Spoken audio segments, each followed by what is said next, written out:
What's up, my family? Hit that like, hit that subscribe. We're going to be talking Eagles Chiefs breakdown, going through it all tonight. Stay tuned. Oh my God! I'm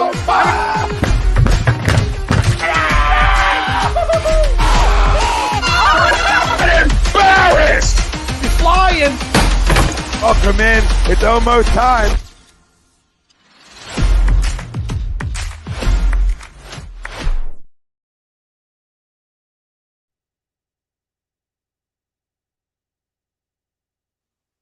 Welcome in, everybody. This is HUD Wednesday nights, only on HUD Radio. Every Wednesday, we're brought to you by our good friends over at FanUp. FanUp is the best way to enjoy fantasy sports, daily NFL contests, NBA contests, and more. Win great prizes. Sign up today. Use our promo code A2D. You get $50 right at sign up, and you can download FanUp on the Apple Store. As always, Noah Eaton, Greg Mlakovic, Frank Vespi, Ryan Brodo. I'm Tom Arnone. Everybody out there, welcome in. We'll give you our top 5 Eagles players in 22-23 season. I know on the bottom ticker, you'll see 23-23. It wasn't the same year, 22-23. in case you're just circling in and you like to read, that would be wrong. But we'll give you our top 5 players. We got a lot of questions that we'll go over tonight, as well as our poll question and our main topic at hand, Eagles Chiefs breakdown, ties into our poll question, brought to you by our good friends over at BOAGGIO'S Bread. And BOAGGIO'S Bread is located in Mount Laurel, New Jersey. They're home of the best stuffed breads, tomato pies, sandwiches, cutlets, meatballs. You mentioned HUD Radio, you get 10% off when you go in the store. Simple as that. Get your Super Bowl platters. Get it all ready. All right, they got great things going on over at BOAGGIO'S. So go make sure you use our promo code A2D and get yourself 10% off. Our poll question for tonight is: this Eagles season is already a success, even if they don't win the Super Bowl. Agree or disagree? Let us know. Facebook, YouTube, Twitter, that's where we're live. Everywhere you get your podcasts, we're there as well. Hit the like, subscribe, follow, download, review, join the conversation. And let us know, is it a success for you? Are you good? Can you just put your feet up and enjoy a participation trophy when it's all said and done? Or do you need more for it to be a success? Because if you asked me 2 weeks ago or even a week ago, I would have told you, like I did, that beating the Niners was enough for me. Things change, right? Expectations change even week to week in this league. And what happened is we were in another layup line caused by us. We caused that layup line by just being dominant like we are and making it a body bag game. Okay? So that being said, nobody's going to take anything away from the win. You're going to a Super Bowl. But now you're going into a Super Bowl as a favorite. As a favorite. I'm going to keep saying this. As a favorite. You're not the underdog. This isn't, Eagles are 7-point dogs to the Patriots. No, you're a favorite going in.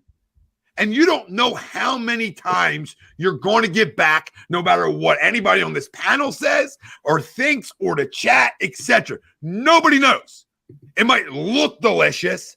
It might seem like it's set up for success for the next 5, 6, 7 years, whatever it may be, 3 to 5 years, okay? It might look like that. But as we know, it's not easy getting there. And as we really know, it's not easy winning them since we have won. So since I'm there again, the way this season becomes a success is if you cut the nets down, right? Because you're there. You're in the dance as a favorite. You're a better overall football team. So in reality, if you don't win, it makes it sort of incomplete. It makes this season incomplete. It's that simple. It doesn't say, hey, it wasn't a good season. Nobody's going to say that. But to be successful, you got to finish the job. And you were the best team in football from the start till now, right? Best team in football, right? You want to argue Chiefs? Maybe. Close. But we're hands down, from what Vegas tells you, from what we're going to go over breaking down both rosters, it's going to be clear as day to the people out there that the better football team's coming from Philadelphia.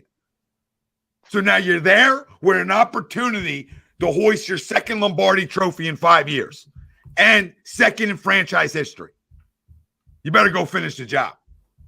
And no, Dynasty, it's different. It's different. The Phillies, it was nice to get there. We weren't the best team in baseball all year.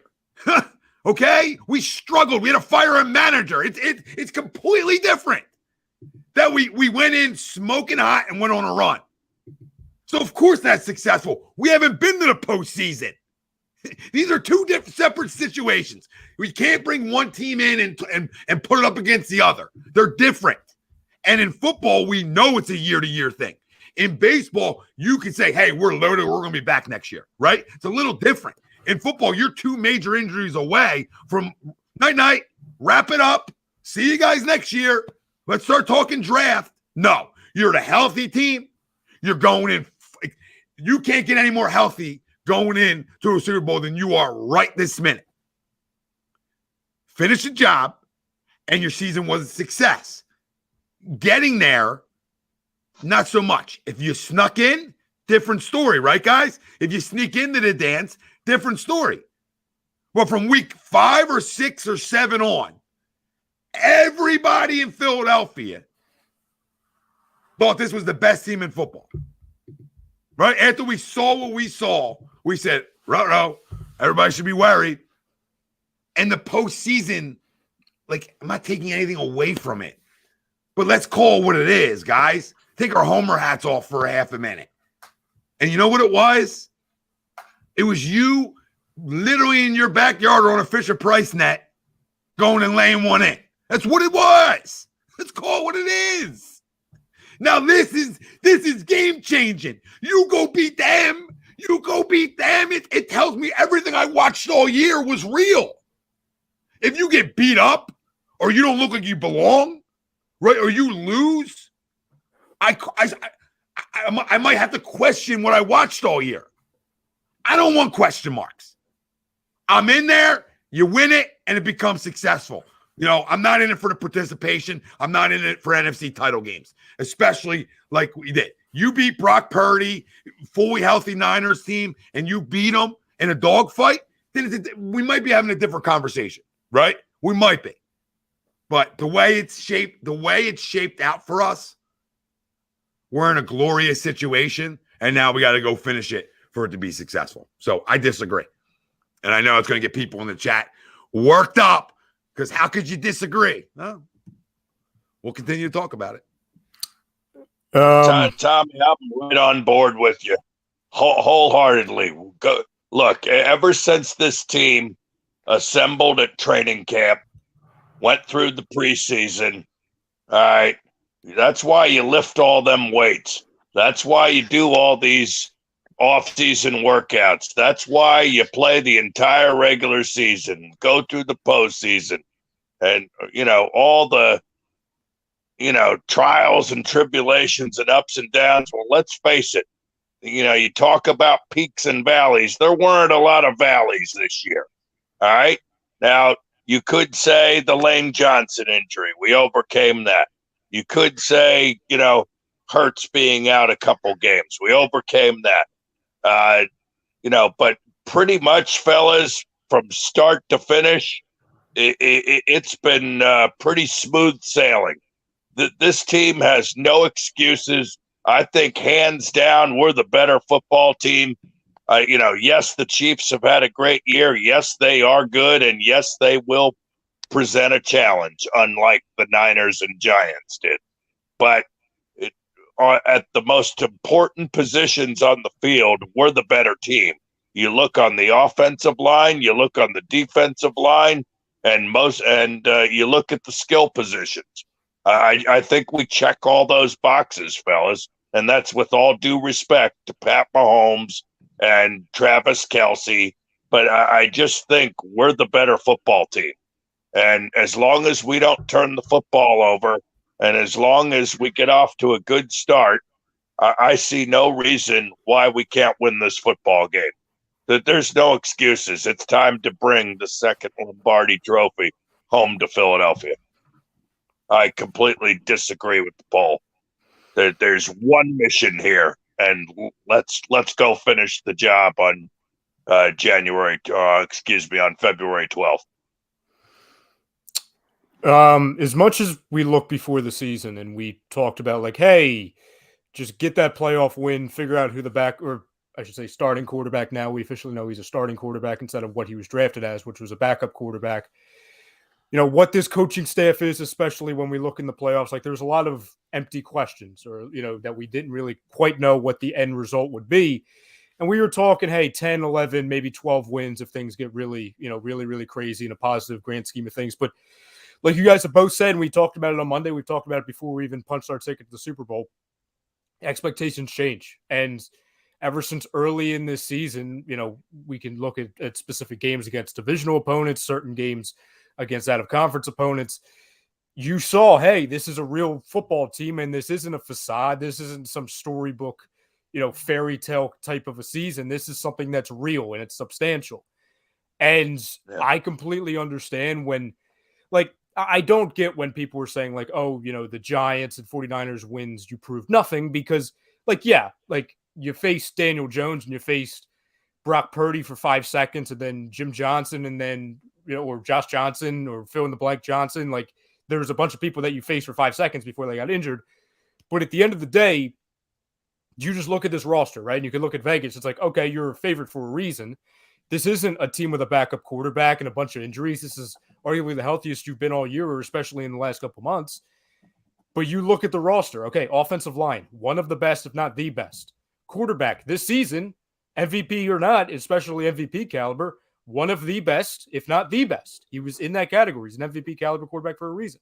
Defense, one of the best. Defensive players, you have one of, if not the best defensive player of this season. That depends who you ask, I guess. Yeah, it depends on which voters actually are awake for the Eagles games that current week. And a coaching staff, which again should have been a part of the coaching of the year candidacy, but we just know it looking at it with our eyes, one of the best, deserved coaching staffs of this season. So of course you're supposed to win this game, and I get it. Like I was asked about this from somebody earlier, like, would you really be mad if you lost to Patrick Mahomes? I'm like, well, if you're losing a Super Bowl, I really don't give a damn who you're losing to. Like, I'm pissed, right? But, like, I get it. Like, Mahomes is the best quarterback, one of the best, of the last handful of years, and might go down as one of the best ever, right? Like, we know how good Patrick Mahomes is and how good Andy Reid is, but you're there for a reason.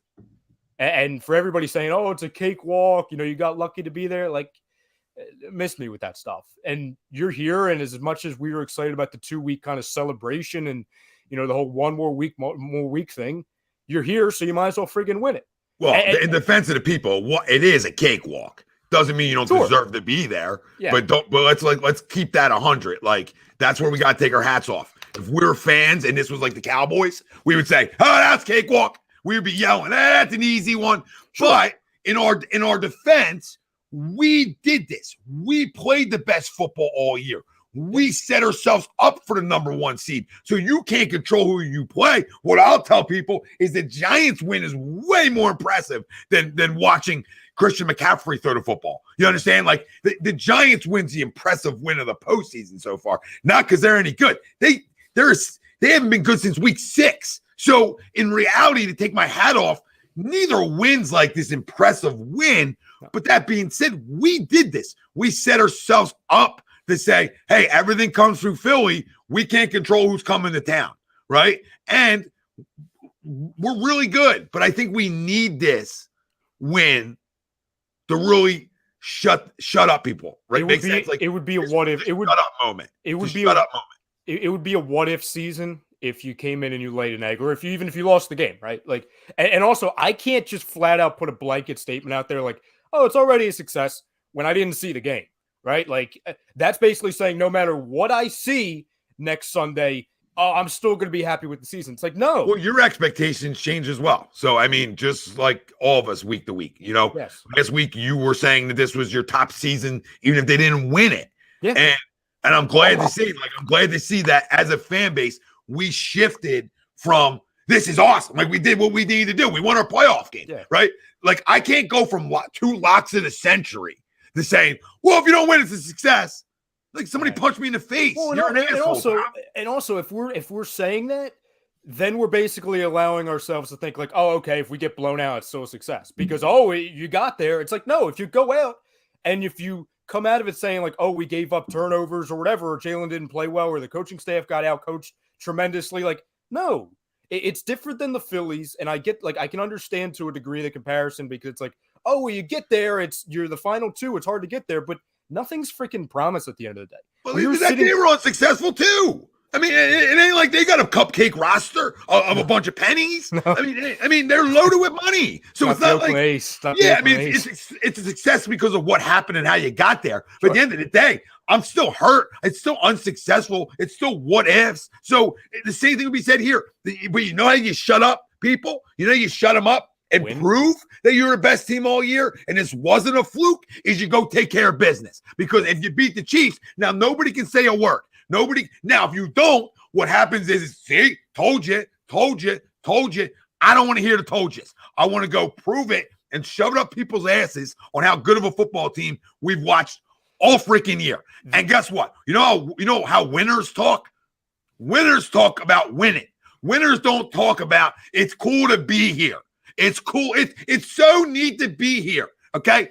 First off, check your sack if you're just good to be there. That's what I'll say to everybody out there. Check your pulse. Check anything you can check to make sure it's working, because it ain't just cool to be there. It's cool to win it, right? 2017, cool to be there, I guess, because you're house money. This is not house money. No. It's not. No, it's house money if you're a 7 seed and you know what I'm saying? You clinch last second and then you go on a run where you're going on the road 3 straight weeks and you're upsetting the teams. Like that's not what we are. That's not what we have been all year. Not a Cinderella story. Yeah, that's just not what we were from week 1 till now, and everywhere in between. The last thing I'll say really quick, and that's nothing's promised. Like I understand, again, to a small degree. I'm definitely not on the side of these people where they're saying like, oh well, guys, this isn't our last chance to win a Super Bowl, so it's okay because you go into this week and there's lessons learned and you can bring back some people. I don't want to hear that because even after we won in 2017-18, we were talking about, oh, we're definitely going to be back no matter what. And sure, we were there 5 years later today, but it's with a completely different roster. Told people. Right, with a new quarterback, with a new coach. Yes, and complete reset. We had to go through a 4-win 2020 season. Yeah. You're Jalen Hurts injury away from being nothing. So, like, I don't want to hear it. I don't want to hear, like, oh, we can do it again. Those people need to shut their mouths. How many times have we done it? We've done it one time in our whole history of watching, but we got this. I heard this on the radio today. All right. Good dude. Stop talking like it's just like we're cool with just being places. That's not how we're built. Stop it. Like I don't say to my kids, like, yo, it's cool to be in a championship game. It's cool no matter what the outcome is. Get the frig out of here. We didn't wake up to lose. We didn't show up here and take BP and get fired up to go out and lose because it's cool we got there because it was a successful weekend. That's how losers talk. When you can, after the fact, when you decompress, you can start talking about the successes within a weekend, a season, etc. Right? But that ain't how people, like real competitors, are built. And as sure as hell ain't how this football team's going into it. Nope. I mean, guys, look at it this way. Go back to 2010 when a young Aaron Rodgers took the Packers to the Super Bowl and they beat the Steelers. I'm sure a lot of Packer fans were saying, oh, we'll be back plenty of times, right? Well, guess what? Aaron Rodgers hasn't been back to the Super Bowl since. Same could be so with that Seahawks team, Noah. You know what I'm saying? They look like a dynasty, Russell Wilson and everything. Correct. Things change, man. Things change. Yep. So, I mean, nothing's guaranteed. In my opinion, in today's NFL, there is no such thing as a 3 or 5 year window. Honestly, I think it's a year-to-year league or week-to-week league, however you want to look at it. So we have an opportunity now to win it now. So we need to win it now. Because I don't know what this football team is going to look like in a year or two. No, listen, as young as some of the pieces are, you've got some pieces of your offensive defensive line that are coming at the end of the. I mean, listen, this might be this is all likely. I know we've been saying this for like 5 years. This is probably the last year of Kelce. I don't know how many more years Lane has. I don't know how many more years BG has. Right. And again, you've got to pay a quarterback that kicks in, and with a salary that kicks in not this coming season, but the year after. Things change. Things change. Conceivably, when you look at Fletcher Cox, Jason Kelce, Brandon Graham, and if I'm missing a few or quite a few, let me know. This could be their last game as an Eagle. Sure. Good possibility of that. Greg? Boys? Frank, you want to go? You good? Oh, God. No, I just need to unmute my mic. Because as soon as I made a noise, I'm like, oh, crap, my mic is muted. I mean, looking at this season so far, I mean, already they have exceeded my expectations. And they have exceeded a lot of expectations. It's time to win the big one. I mean, I agree that the season has been a success, but not winning the Super Bowl, it's a disagree. As Ryan said, what if? Have we not won the big one? Where would this team rank as amongst one of the best Eagles teams of all time? One of the best we have seen, and nothing to show for it. You got to win this one. I mean, I don't know. I don't know what else to say. I mean, we broke so many team records, some league records. Some of our bold predictions early in the season. Some of them came true. Some of them came close to being true. But if this is the start of something special with a Super Bowl win, I want to see more of it. So with that, while I do agree that the season's already a success, I disagree that it's not going to be enough for the Super Bowl. So I disagree. Yeah, and I'll be pretty quick because you guys have hit on a lot of really, really good points. I disagree as well. And Ryan, it sucked you kept going there because you were going to steal my nugget of what you guys have missed, and that's that this team could be drastically different next year, right? Mm-hmm. You have 20 free agents coming up. You have some key guys, CJ, GJ, guys coming up. He needs to potentially get repaid, or what are we doing there, right? He had a great year for us. I would think he's coming back, but he's a free agent. If you lose Kelce, do you re-sign Seumalo so you're not replacing two of your interior linemen, right? I mean, I know we got Juergens to slide in there for Kelce, but then you got to go out there and get another guard. And Seumalo, you don't hear about Seumalo during the game, so that's a good thing. And then, of course, on the other side, you got Javon Hargrave as the biggest names. Those are the three biggest free agents right now that you're looking at that potentially might not be here next year. And then, of course, absolutely, Ryan, you have to pay Jalen, right? So your time of having Jalen under very, very easy team control or very cheap team control comes to an end very quickly. Now, granted, it doesn't have to kick in until after next year, which gives you another year of leeway. And we know how Howie is a master of manipulating the books and the salary cap.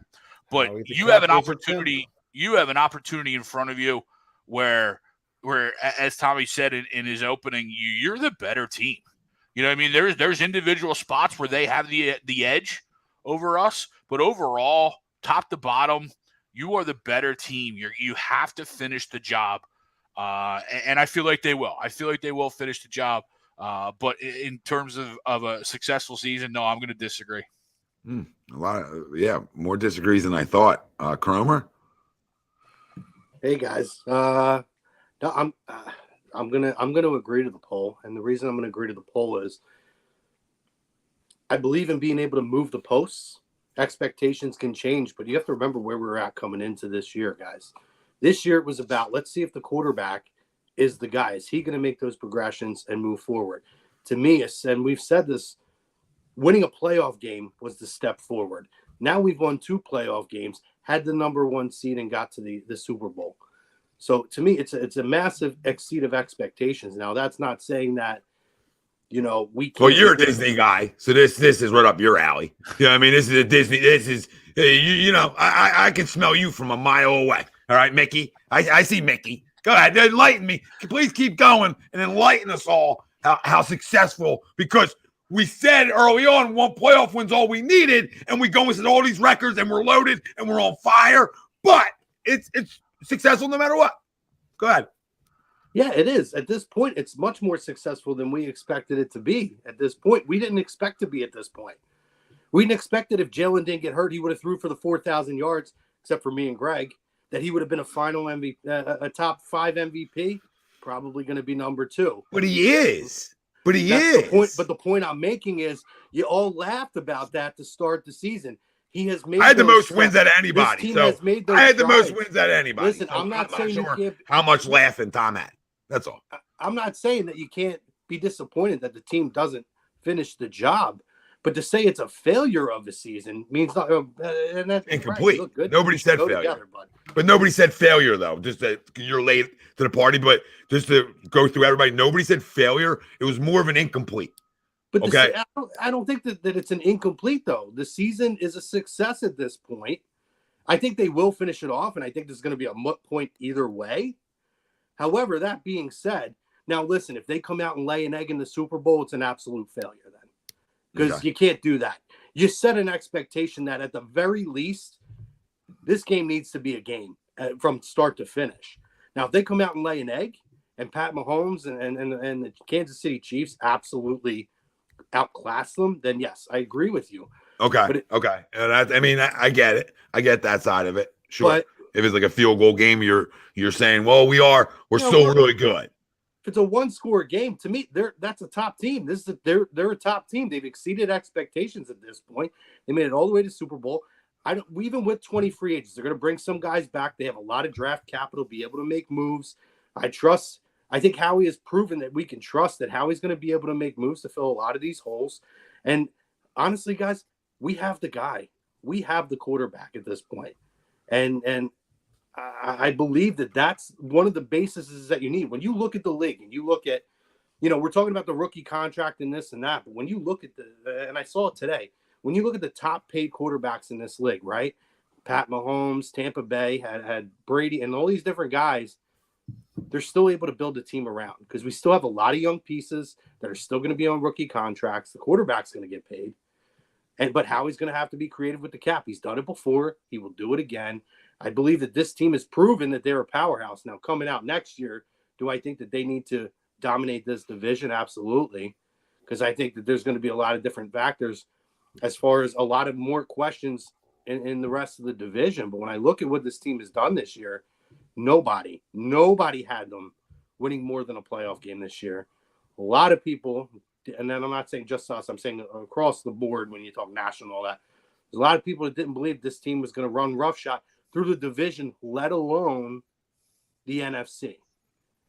Now they're going to have a tougher schedule to face. But when I look at this year, they have hit the mark or exceeded the expectations, and they won 2 playoff games and got to the Super Bowl, and they did it pretty handily. Do I want them to finish the job? Absolutely. Do I think they're going to finish the job? Yes. If they lay an egg, absolute disappointment. I don't see that happening.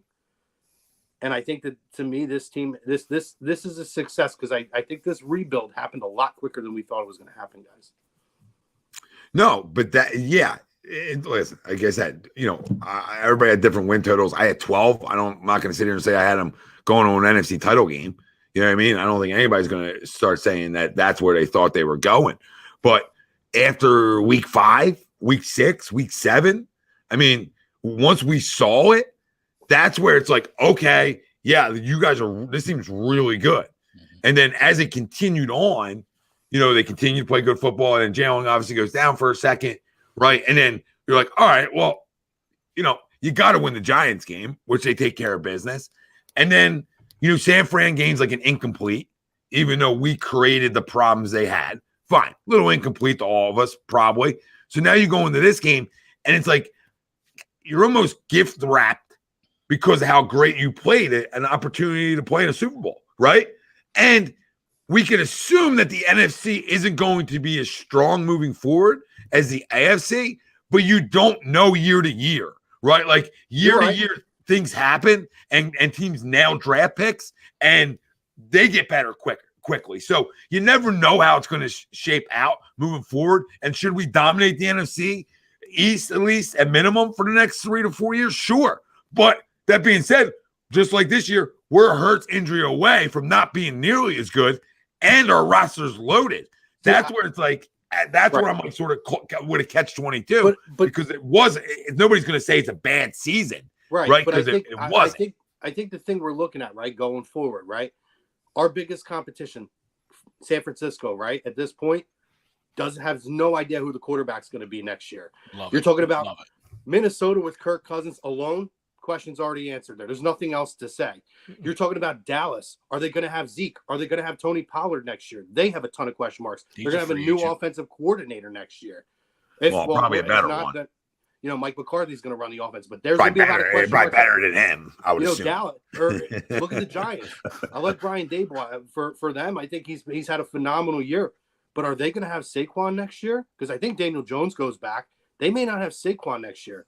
So all the teams that you're looking at really in the NFC that are going to be your competition next year, they're losing major pieces. And so are we. Right. But there's teams going to put enough of those pieces back together. They have plenty of cap space to be able to do it. But not as deep. That's the issue, right? It's not about like, we're not going to be super talented next year. It's about how deep we are. Like, Crumb, there ain't a shot in hell. Tom, I'm looking at the general manager who has proven that True. Even when you lose pieces, he's been able to add that depth to this roster. Fine. And I feel like we're in a hold on. You're not in. Let me say this to you. You think this defensive line is going to be this good next year? I don't know. We'll see. Well, that's the problem. It's unknown because we don't. We could lose Javon Hargrave. We could, Well, I think we're definitely losing Hargrave because we could lose Hargrave and Cox. We might not have neither one of them. I think they bring Cox back. Fine, but again, like you're nowhere near as good now. So just in your front alone.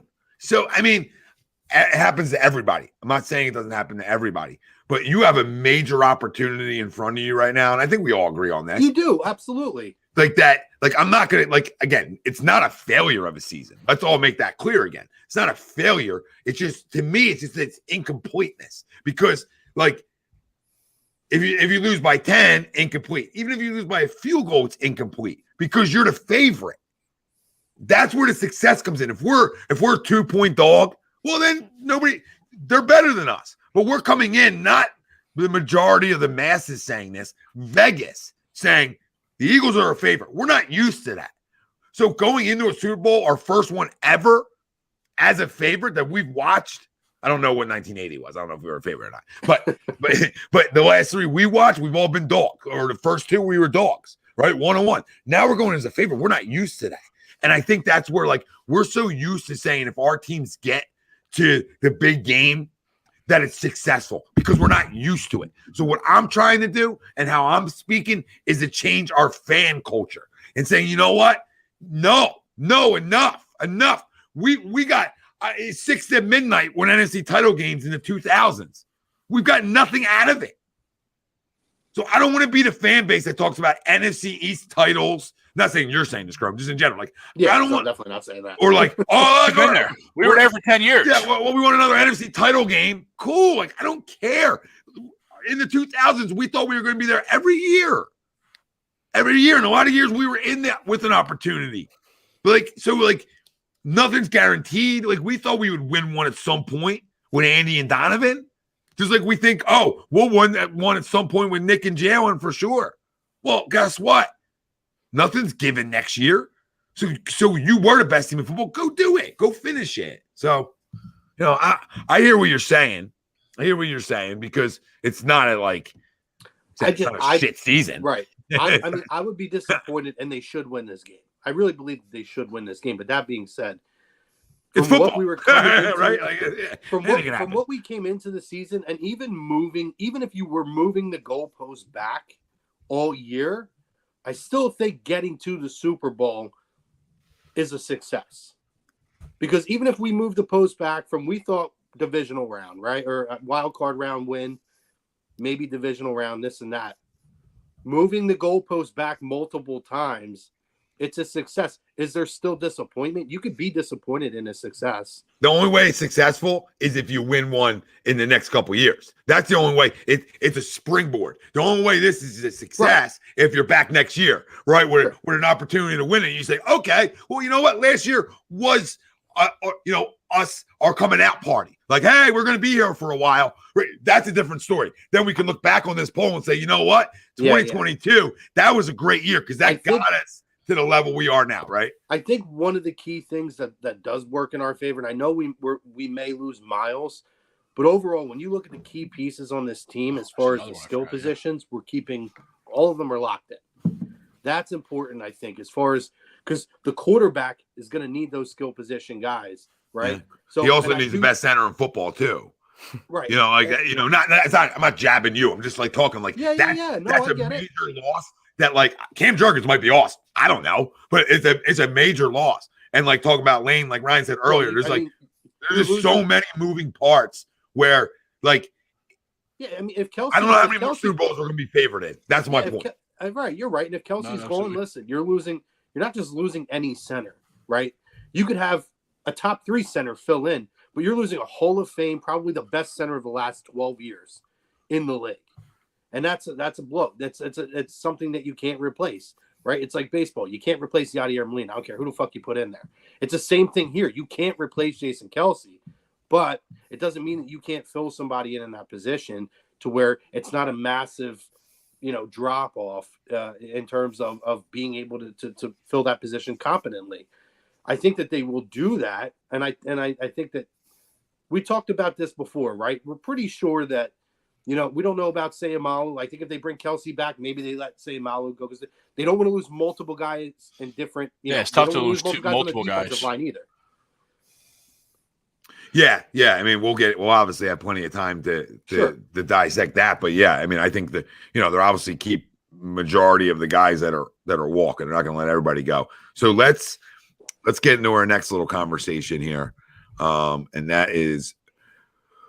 Brought to you by our doc. Make him yours, Dr. Paul Vidal, Specialized Physical Therapy, LLC, locations in Burlington, Cherry Hill, New Jersey. Find them on the web, specializedphysicaltherapy.com. I also want to thank, give me 1 second. It's just working. Everything's working extremely slow tonight.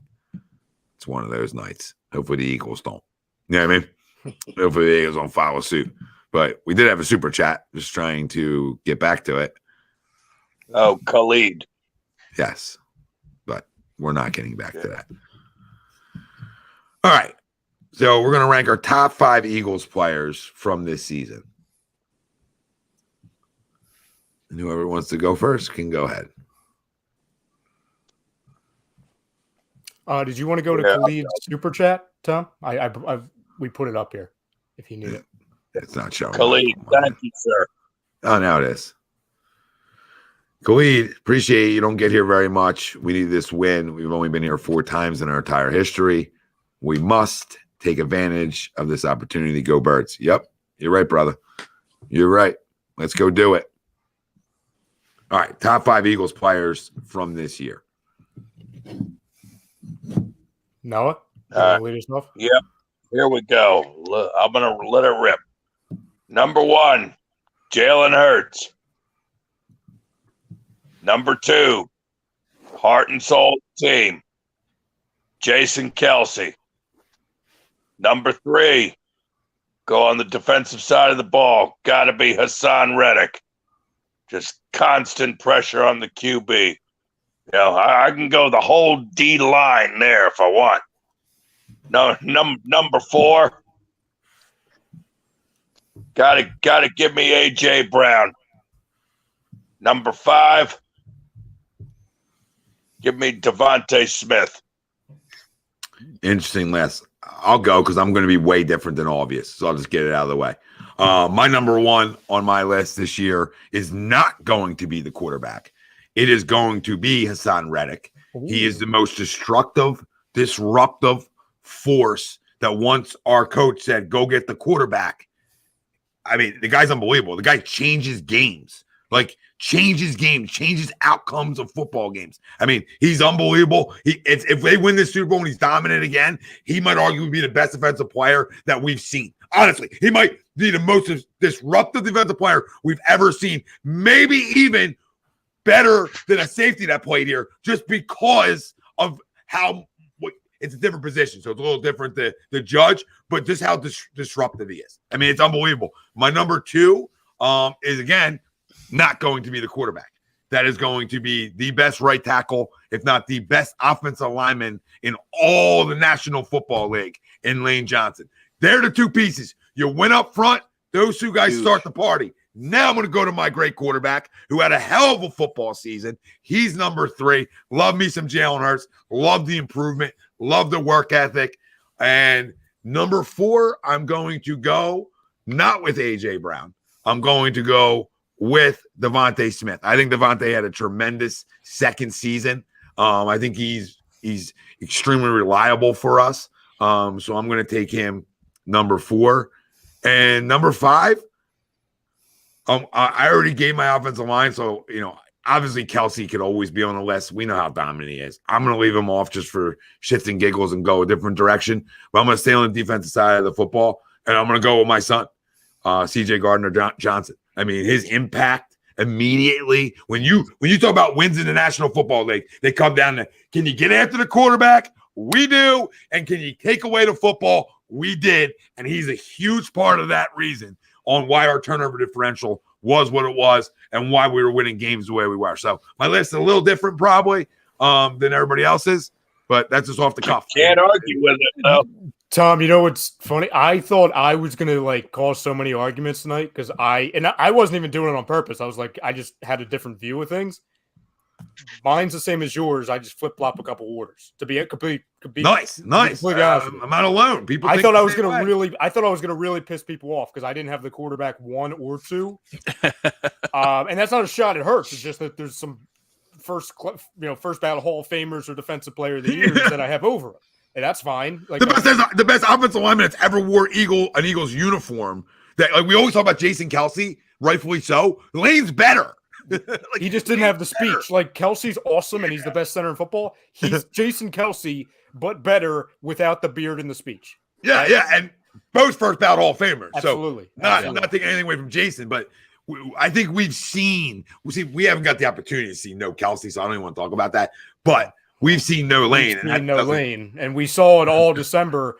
And at some portion of every game preview or game recap since Lane's injury in December, Greg, you've heard me say it to you. We've all said it. It's not like I invented something that's rocket science. We know this. Lane Johnson is one of, if not the most important player, not only for the Eagles, but in Philadelphia. And I know that's not the sexy pick because it's an offensive lineman and he's not catching one-handed passes. But it's the way it is. His numbers speak for himself. Lane Johnson has been the most important player to ever wear a Philadelphia Eagles uniform, and I do not give a rat's ass what anybody thinks about it because the proof's in the pudding, right? Mm-hmm. Super Bowl, and another one, okay? It was the best draft pick Chip Kelly ever made for our franchise. Lane Johnson's what Chip Kelly gave us, okay? And he's been everything and more that a number 2 or 3 pick should be. Or 4, wherever he went in that, up high in that draft. But I mean, pave the lane, whatever you want. He is not allowed to, right? The little juice gate, juice gate early on in his career, and he's rebounded it and turned himself into, like I said, the most important player to ever wear a Philadelphia Eagles uniform. To me, I mean, and this is not even an opinion thing. He's not allowed a sack in back-to-back seasons, or more than a sack. Sorry, he is not allowed more than a sack in back-to-back seasons. It's ridiculous. So I have Lane Johnson 1. I have Hassan Reddick 2, especially when you talk about the playoffs, because he is the reason, along with other things, it's not just a one-man defense. He is the reason why Jalen Hurts hasn't had to do anything the last 2 weeks, and it's beautiful, especially when he's still nursing that shoulder. Yeah, 3.5 sacks. Yep. Yeah, it's disgusting. He's done everything that the national media thinks Nick Bosa is, and other members of the National Football League. Who shut down Nick Bosa? Who shut down Nick? Lane Johnson on one leg and no groin. I didn't know Nick was playing Yeah. Sunday. I know his brother was there because he was getting in fights with fans, but that was beside the point. He doesn't have an anger. He doesn't have an anger issue. Phenomenal. I love Like, it. That was a phenomenal video. I mean, he's the definition. He will get into Roy a Head. monster fight when it's all said and done. Like, it's just waiting to happen. Don, I know you're being sarcastic. Don't start with me because I'll start naming names. Don't do it. We already did this Monday. We did this Monday with that take floating around. No, we can do like the people when we signed him trying to tell me he was a linebacker. That too. Yeah, it's aging beautifully. Yeah, and all smart people. He's a linebacker. You guys look at his numbers. He's not a fucking linebacker. He's the definition of a DN. That's what he is. All right, he shouldn't be covering me or you. The fuck out of here, linebacker. That's why the other places he was at were better organizations. All right, that's why. That's why those two places stink out loud, and our D coordinator stunk out loud for the first 4 weeks of the year before he decided to say, you know what, right now a good idea dropping this guy back as much as I do. Let him go forward a little bit, and look what happened. He even admitted it. That's the amazing thing. He even said because he's a good defensive coordinator because he is, but he's able to adjust. Give him a little credit. 3, I have our quarterback for obvious reasons. 4, again, I thought this was going to really piss some people off because a certain wide receiver was the flashy signing this year, and he's very good. He's awesome. I enjoy and look forward to the next 3 years with him. We talked about this when we were watching the Giants game, right? And it's not a shot at A.J. Brown. DeVonta Smith's more consistent, okay? He is. The floor of DeVonta Smith is higher than some of the bad games with A.J. Brown. DeVonta Smith, when you give him shots, he capitalized on it. Even when it's not technically a catch, he makes sure, hey, it's a catch. Well, and he's not a diva. He's not a diva. No, he's not. I mean, I hate to say it. He was smart enough to get his teammates up to the fucking line of scrimmage and get that ball snapped before San Francisco had a shot at challenging that play. Exactly, Michael. I see what you're doing there. Yeah. Well, I mean, let me tell you something. He better have a monster game in the Super Bowl, A.J. Brown, because 1, he's due, and 2, I really haven't liked his antics in the playoffs a little bit. I've been a little bit out on A.J. Now I sort of see why, like, Tennessee was like, all right, we're good. You know what I mean? But he hasn't been terrible. He hasn't been like a huge diva. I just don't like a couple. He's done like 2 things this year that I'm like, don't like that. But guess what? It also, I hate to say it, but it comes with the territory of your usual number 1 wideouts. DeVonta's different though. That's why he's on the list.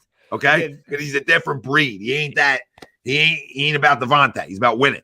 I'm not trying to provide an excuse for A.J. Brown because we all know, we all agreed and we were on the same page when we saw the A.J. Brown thing after we were blowing out the Giants and we were talking about it. And then that's not the only example with the Gardner Minshew, him really ringing him up after they lost to the Cowboys or the Saints or whatever loss they had. There's been a ton of things. I don't know if it's just him being petty or it's that we've been so deprived of star wide receivers in this town that we're not used to star wide receivers just being star wide receivers, which is exactly what he's doing. You know what I'm saying? Where it's just, he's a great player. He knows it and he talks a little bit. Well, this isn't going to end up like T.O., right? Where he's doing fucking sit-ups in his driveway next August, is it? No, because I think he likes the quarterback. Yeah, I think the quarterback of this team. He doesn't hate the quarterback. Yeah, I think the quarterback of this team has a little more This quarterback's control. actually easy to deal with also. Yeah, I mean, quarterback doesn't have the pettiness of. I watched the Football Life of T.O. the other night, and if you really look back on it, it's both their faults. Yes. Oh, for sure. 100%. And Donovan semi-started it, but he didn't. He just said in the presser, we're good with what we have. In the playoffs, he wasn't playing. What do you want the guy to say? I don't know how we're going to go out and play without him. Come on, man. So it all just blew up, but whatever. Old history. And the last thing, again, I go Gardner Johnson 5, and I put him over Hargrave. I put him over Miles. I put him over Bradbury. Not that all those guys haven't been awesome, because they are, and they're key additions to the team if they weren't already on there. But CJ Gardner Johnson is the single biggest reason why you led the league at a substantial margin in the turnover battle for the first half of the season before he left. There's a reason why you were leaps and bounds above any other team in the National Football League in that category. Then he gets hurt and you plummet and you go from plus 15 to plus 7. Also, you had a backup quarterback in there that turning the football over, but it's also you're missing those turnovers that you got in the back end of your secondary, which is one of the biggest reasons why you won the damn thing in 2018. It was all about the turnovers. So that's my 5. All right, who's up next? I'll go. I mean, Go ahead, Chrome. yeah, I mean, I actually love the list that everybody has, and I'm glad that it's diverse and there's different ways of looking at it. I personally have to go Jalen Hurts just because of the massive strides that this guy has made. I mean, we've only seen maybe one quarterback in 1 year make such a difference, and that's maybe Josh Allen. It's so few and far between. It goes against the grain and the belief of quarterbacks being able to develop certain attributes at this level, and he's done it so quickly. And with his work ethic and what he's proven as a leader and the way this team follows him, to me, he has to be the number 1 guy. Number 2, Tom, spot on, Lane Johnson to me, and it proved it when Lane was out. When you see how shut down this man is when he's in there, there's nobody in the NFL on the offensive line on any team over the last maybe 5 or 6 years at the least that has been on the level of Lane Johnson. Easily a first ballot Hall of Famer. He's a game changer. He is a skill position without being a skill position. He allows guys to flourish in the skill positions, particularly your quarterback. So I have to put him in there. Hassan Reddick, number 3. I mean, this dude coming back here, and you just look at it. You could see there's a different energy in him too, guys. You know, he's a guy that people kind of question how much was in the tank left and everything. He came here, and I'll tell you what, he is a game changer. He might be and you're right, Tom. At least the single season, the way he dominated on the defensive line has been unbelievable this year.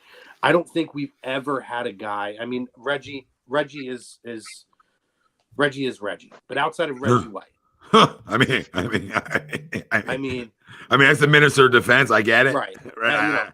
I get it, but this guy's sack numbers. This guy's sack numbers. To your point, way too early. This guy is the most exciting player we've ever seen outside of Reggie White on the defensive line in a Philadelphia Eagles uniform. It's not even close. Crum, his numbers the last 3 years, to your point, are Reggie-ish, right? You're talking about 12.5, 11, and 16 this year. You know, his first 3 years in the league are meh, right? But I mean, a young player, obviously. Arizona seemed like they didn't know what. I think the biggest question mark with Hassan is, well, what is he? Is you consider? And I think that's where Arizona really didn't know how to use him at times early on in his career. Linebacker, edge rusher, yeah, he's been all over. But Gannon has found a way to utilize him and move him around and capitalize on all of that. I mean, I think to me, he's the defensive MVP. It's not even close. No, yeah. Number 4, I would have to go. I'm gonna go a little bit different here, just for the interest of being different. And you know, I'm not a fan of this guy, but I feel like Miles Sanders, in the year that Miles Sanders stepped up and had this year, you're talking about a guy who hasn't been able to stay healthy across the board, but how he's been very dynamic in what I think has made the Eagles difference. The passing game has been one thing, but the dynamic of the running game with the quarterback combined with this rushing attack and Miles being able to have a career year the way he has, I think that's such a massive, massive highlight. Because I think you guys mentioned guys like A.J. Brown. Like, we expected A.J. to come in, maybe not break the all-time yards record in the first year, but we expected A.J. to come in and be a massive impact player on this team. Miles, we didn't know. I mean, it's a contract year, and you always talk about that. But Miles he's talked a lot over the years, but we haven't seen the action. I feel like this year we're hearing a lot less talking, and the action on the field is doing the talking for him. And I think that him being able to lead that running back core in the way that he has this year has been an ultra massive highlight for this football team. And I'm going to go a little bit different again. I agree with you guys with C.J. Gardner-Johnson. But I'm going to go with Bradbury, because I look at bringing Bradbury in, putting him opposite of Darius Slay and that dynamic duo in the I mean, these two are the 2 best cornerbacks in the league right now. It's not even close. They're the two best quarterbacks in the league right tandem? now. They're the best tandem. Okay. I'll agree with that. I don't think like either one is a top 5 corner, I don't think either one's a top 5 corner anymore in their career, but I could definitely make a case that they're both top, let's say 12. I don't know. Rather throw a number out. But when you put two 12 top 10 guys or top 12 guys together or 15, you get a great tandem, right? So you can add 2 really good guys back there, and it becomes, to your point, a great tandem. And that's what they are. And yeah. to me, it became, this. I don't know who's better. I would have to really look, right? I don't know. This is the best tandem we've seen since Sheldon Brown and Lito Shepherd. Well, around the league, like who's better? Like who has a better tandem? No, nobody. Nobody. And then you can add in, the third name with GJ or too. Avante. You could add Avante in there. And Avante, It's a really good secondary. Insane. But I just look at this guy who was cast aside, and he comes in here and he takes a 1-year deal, and which amazes me that with what he still has in the tank, that he got a 1-year deal here. And he just came in, and dude had a chip on his shoulder. And to me, he was a game changer on the defensive side as well. I think he brought the best as well with CJGJ. Brought the best. These two guys both brought the best out of Darius Slay and that entire secondary this year. This is the best defense in terms of creating turnovers that we've seen in years. We went years with barely seeing any turnovers on the defensive side of the football, and it was brutal. And to see the dynamic that these guys had. So in the interest of being a little bit different and not putting Gardner Johnson in there, I want to give Bradbury his nod because I really feel like that acquisition this year was really a key to solidifying the best defensive back pair in the entire NFL this year. Yeah, nice. So yeah, I'm going to be slightly a little different as well. Just in terms, all your guys' list is great. I'm going to start off with Reddick, though. I agree with you all. Should be the defensive player of the year. Has just had a monster year. And kind of out of, I don't want to say out of nowhere, but but almost out of nowhere, just because, Tommy, as you alluded to, we weren't sure what he was going to be, right? We all thought he should be with his hand in the dirt and what he's turned into, but because of his other stops around the league, there was a little bit of mystery as to how Gannon was going to use him, right? To your point too, Greg, all the talk, he's a guy that it feels like it came out of nowhere because all the talk is about Bosa and Micah Parsons. Yeah. And this dude just came in and he's like, yeah, hold my beer. Here we go. Yeah, absolutely. And he's still making plays, and those guys are now home. So there's the other one, right? Exactly. Number 2, I'm going to put Jalen, right? MVP-esque season. Had a couple blips in the road, but, Chrome, like you said, and like we've all witnessed, the steps and the leaps and bounds that he's taken. You listen to Ndamukong Suh talk about the other day how he was in that game last year where he was seeing ghosts, right, and couldn't read defenses. And then now he sees it up close, how far and how much he's jumped ahead. Number 3, I'm going to go a little bit off the wall here. Haven't always been a huge fan going all the way back to when he was drafted, but I'm going to go BG. BG coming off an injury to have a career year in sacks. Again, another guy that probably should be comeback player of the year because he's probably the only guy that actually had to come back from an injury on that list. But to have a monster year that he did, and towards the end of the year in some limited snaps. I think he played maybe 12 to 15 snaps towards the end of the year, and he was still being impactful. At 33 years old, he still talks and acts like he's going to continue to play, which is great, whether it's here or not. But I think, him alongside Hassan Reddick and everybody else in that defensive line, I hate leaving Javon Hargrave off there because he had a monster year too, and same thing with Sweat. I just wanted to recognize BG. At 4, I'm gonna go CJ GJ as well, and then 5, I'm gonna go Miles. Wow, fucking wow, Greg, that was a great name, by the way. Sweat. To me, he was like 6 or 7. Man, he was so. What a year this dude had. I'll tell you what, Sweat's funny. Did you watch the video? The Eagles put in the video of when he got hurt. He's sitting there cracking jokes to the doctors and stuff like that. As he's that one play where he gets carted off the field, And then like they pick him up. He's like, yo, don't drop me. Like Sweat was pretty funny during that whole thing. I think what happens, Greg, is when you limit the amount guys are out there, you make them better, right? And if you look at San Fran, like Bosa's out there every freaking snap. So when you're never off the freaking field ever, you never catch the breather per se. And then when the end of the season gets here, you're physically beat up, fresh, right? But our D front is fresh, and you can see it. You know, to every name you said, you can see that all these guys still have big bursts in the tank. Well, we'll get into this later, but that's why we're winning next Sunday. I mean, this is why. This is hands down the reason we're winning, because he's never seen this kind of pressure, and their offensive line isn't as good as everybody thinks it is either. So, I mean, they're going to be in for some trouble. But go ahead, whoever finished off. Sorry, Frank's. All right, so I'm gonna preface this that I approached my list a little bit differently.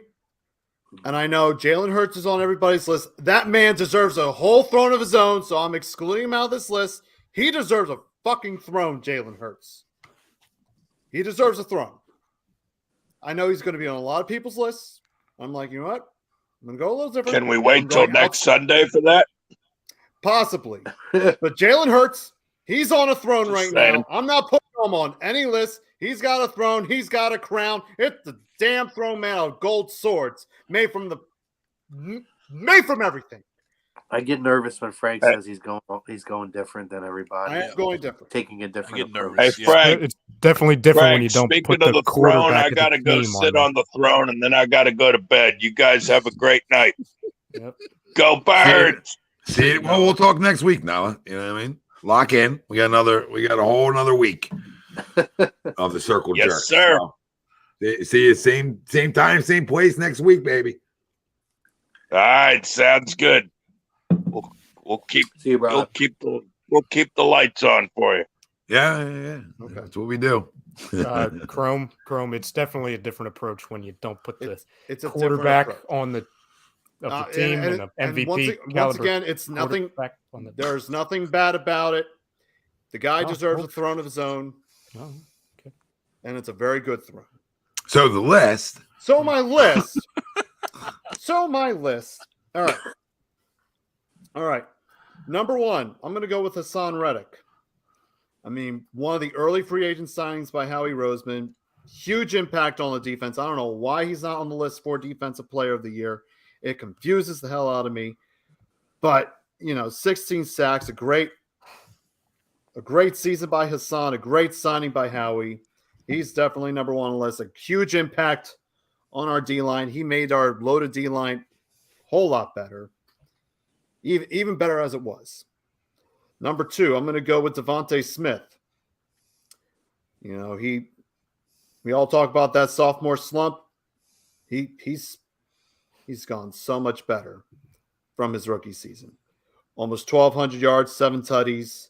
I almost did that, Don. Knowing that Close. On this roster, we got basically 2 wide receiver ones on this roster. And don't worry, the other wide receivers on this list. Oh, we were worried. Just not the guy throwing him the football. As I said, the guy is on a throne of his own. Go ahead. I'm going outside of Jalen Hurts. Yeah, we got you. I'm just saying. Okay, go ahead. Number 3, I'm going to go with A.J. Brown. Okay. A great acquisition by Howie. Another amazing target for Jalen Hurts. Set so many records. Almost 1,500, 11 tutties. A great wide receiver tandem in this league. Number 4, I'm going to go with CJGJ. Last second acquisition before the regular season started.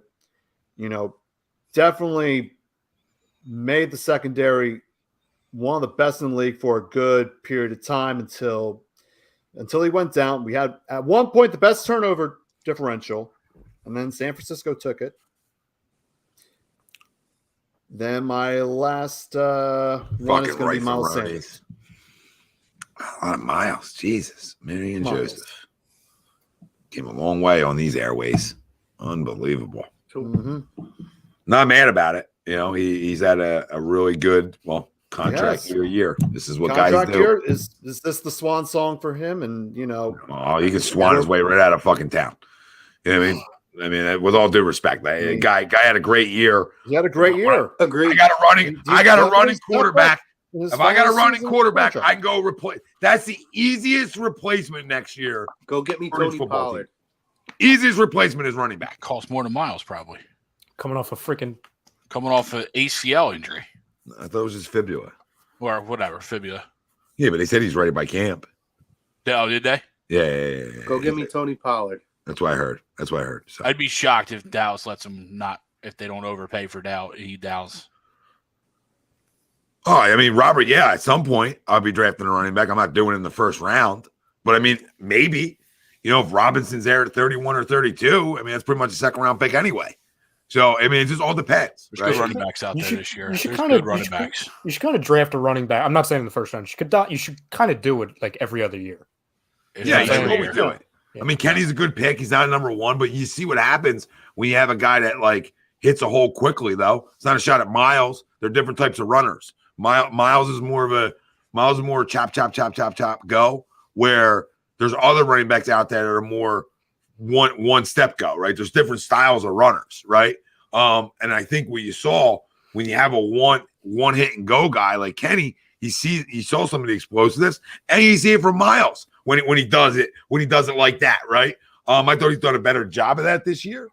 But guess what? I'm not overpaying for Miles Sanders. If Miles wanted to come back on a team-friendly deal, I'm all in. You know what I mean? Sure. I'm not going to like pass him up because I think he's a good teammate. I think he's became one of the voices around here. So I'm not trying to throw him away. I'm just also not going to give him whatever the going rate is for whatever a top 5 to 8 running back in the league costs. Yep. If you want to cut that number in half and stick around and you don't got to hire a moving company, then we're all in over here. If the line is 2 years, $18 million, you okay with that? I am. Especially when the going rate's probably 12, 13 a year. Yep. And there's a lot of running backs out there. I don't know if I'm good with that. I don't know. I mean, again, he's like 6th or 7th on like guys I need back. Well, because like No, I agree there. I agree. Like his injury. list on importance of coming back is middle of the pack. Correct. His injury stuff is more the concern than the talent. Like it's not like, oh, I'm concerned about bringing Miles back. That's $9 million a year. You know what I mean? I can draft the running back in the 3rd round that could be a starter day one. I feel like I'm like past the days of giving big running back contracts out. And this team doesn't need to because Jalen is such a focal point of the running game. Crum, you could run for 1,200. You know what I'm saying? Like with Jalen. Not that it's easy, but you know what I'm saying. Like it's easier to replace. I think we all agree. It's easier to replace that position because of your quarterback than it is. Okay, I got to go find another D tackle, or like, I'd rather spend that $9 million to put into Javon Hargrave. Like I would rather that $9 go to Hargrave than Miles. Yes. So like, because I'm all in on bringing Javon Hargrave back. He's been healthy since the second he's got here. And I love him. I just think they're going to get priced out on him. I think somebody's going to give him a massive deal. You don't get priced out on him, though, if you don't bring back Fletcher's money, you don't bring back BG's money, and you don't bring back Kelce's money. You won't get priced out. That's the difference. Those 3 guys might not be back. Yeah, but I don't see them letting all 3 of them walk. Question, and I know you ain't paying. Hold on. You. That's the problem, though. If you look at what those 3 got this year, they're getting a lot of money. So no, I understand. So, like, for another 1-year deal, what's that costing me for Brandon Graham? Like, would Brandon Graham stay here for $8 million a year? I don't know, right? Like, would Fletcher stay here for a $5 million contract? I don't know. And if I had more of those answers, then I could say, okay, well, I'll bring back those guys instead of paying Javon that kind of money, right? So it all just depends on what kind of deal are they willing to take. And I have no problem. And another thing is, I got no problem franchising the guy either. Just to throw it out there. We don't use it often. I would be okay with that. Howie doesn't do it often. But I wouldn't be against it for him because I think he's been, Ryan, I think you'll agree with this. I think he's been the definition of a pretty consistent freaking player since the second he's gotten here. I can't even remember the last time we franchise tagged a player. It was I don't know. I don't know. It's been a while. You You got to go usually to work out deals. Yeah, you got to go to Google. You got to go to the Gook. I have Go no to the clue. Google machine. It's been a long time I'm now. curious who the last player we franchise tag was. Yeah, but Eagle Slayer, I love Brandon Graham. That's my guy, dude. But for how much is the question? Like you'll say you re-sign Graham in a heartbeat. So would Well, I, I but don't what's think the he's going to number? cost a whole lot. No, I think he would be a team-friendly deal at this point in his career. Maybe. You know, I don't think he's going to. I don't know. You just had a career year. Like, I don't know. You just like, had a career year, right? You know what I mean? Well, It's easy for us to say he'll think he's got to take hometown discounts if somebody else out there is offering him $4 or $5 million. Well, that's more. that's the key, is that because he had such a gigantic year and again a career year, there's a ton of teams, because I don't think at his position there's a ton of guys out there. I'm not saying it's a stark market, but there might be a team out there either that's trying to win or a bad team that's willing to give him $2, $3, $4, maybe $5 million more than he's really deserved. And I'm not saying what just happened? What just happened? If you win a Super Bowl too, right? To your again, like going to what you're saying, like then teams will overpay even more for guys. So it's a Super Bowl win effect. And if I'm Brandon Graham and somebody gives me a 2-year deal, right? Like I got to take it for my family. The other side of it is, okay, you know, the probably the biggest side of it is, and I lost that one. I had one. Go ahead. Well, who would you guys rather have? And I know. Hey guys, real quick, the last time the Eagles used the franchise tag was 2012 for Deshaun Jackson. I was going to say that. Yep, Holy I shit! looked it up They too. only used it 5 times in franchise history. After the gang affiliation. The 5, just so you know, just for note for anybody in case they want to know, the only 5 times they've used it was Jeremiah Trotter in 2002, Corey Simon in 2005, LJ Smith in 2008, Michael Vick in 2011, and Deshaun Jackson in 2012. Yeah, don't do it often. Well, what I was going to say is it's a copycat league, right? And the copycat of the Philadelphia Eagles is if you're this deep on your fronts like they are, you're going to have a ton of success. And you know, and then you have, you have 5 free agents, you know, on your defensive front. People are gonna be clamoring for those guys. You kidding me? Even Joseph and Sue are gonna get people looking for that. Like I'm just telling you. Like I would bring my idea. I'm bringing them both back. I'm bringing them both back.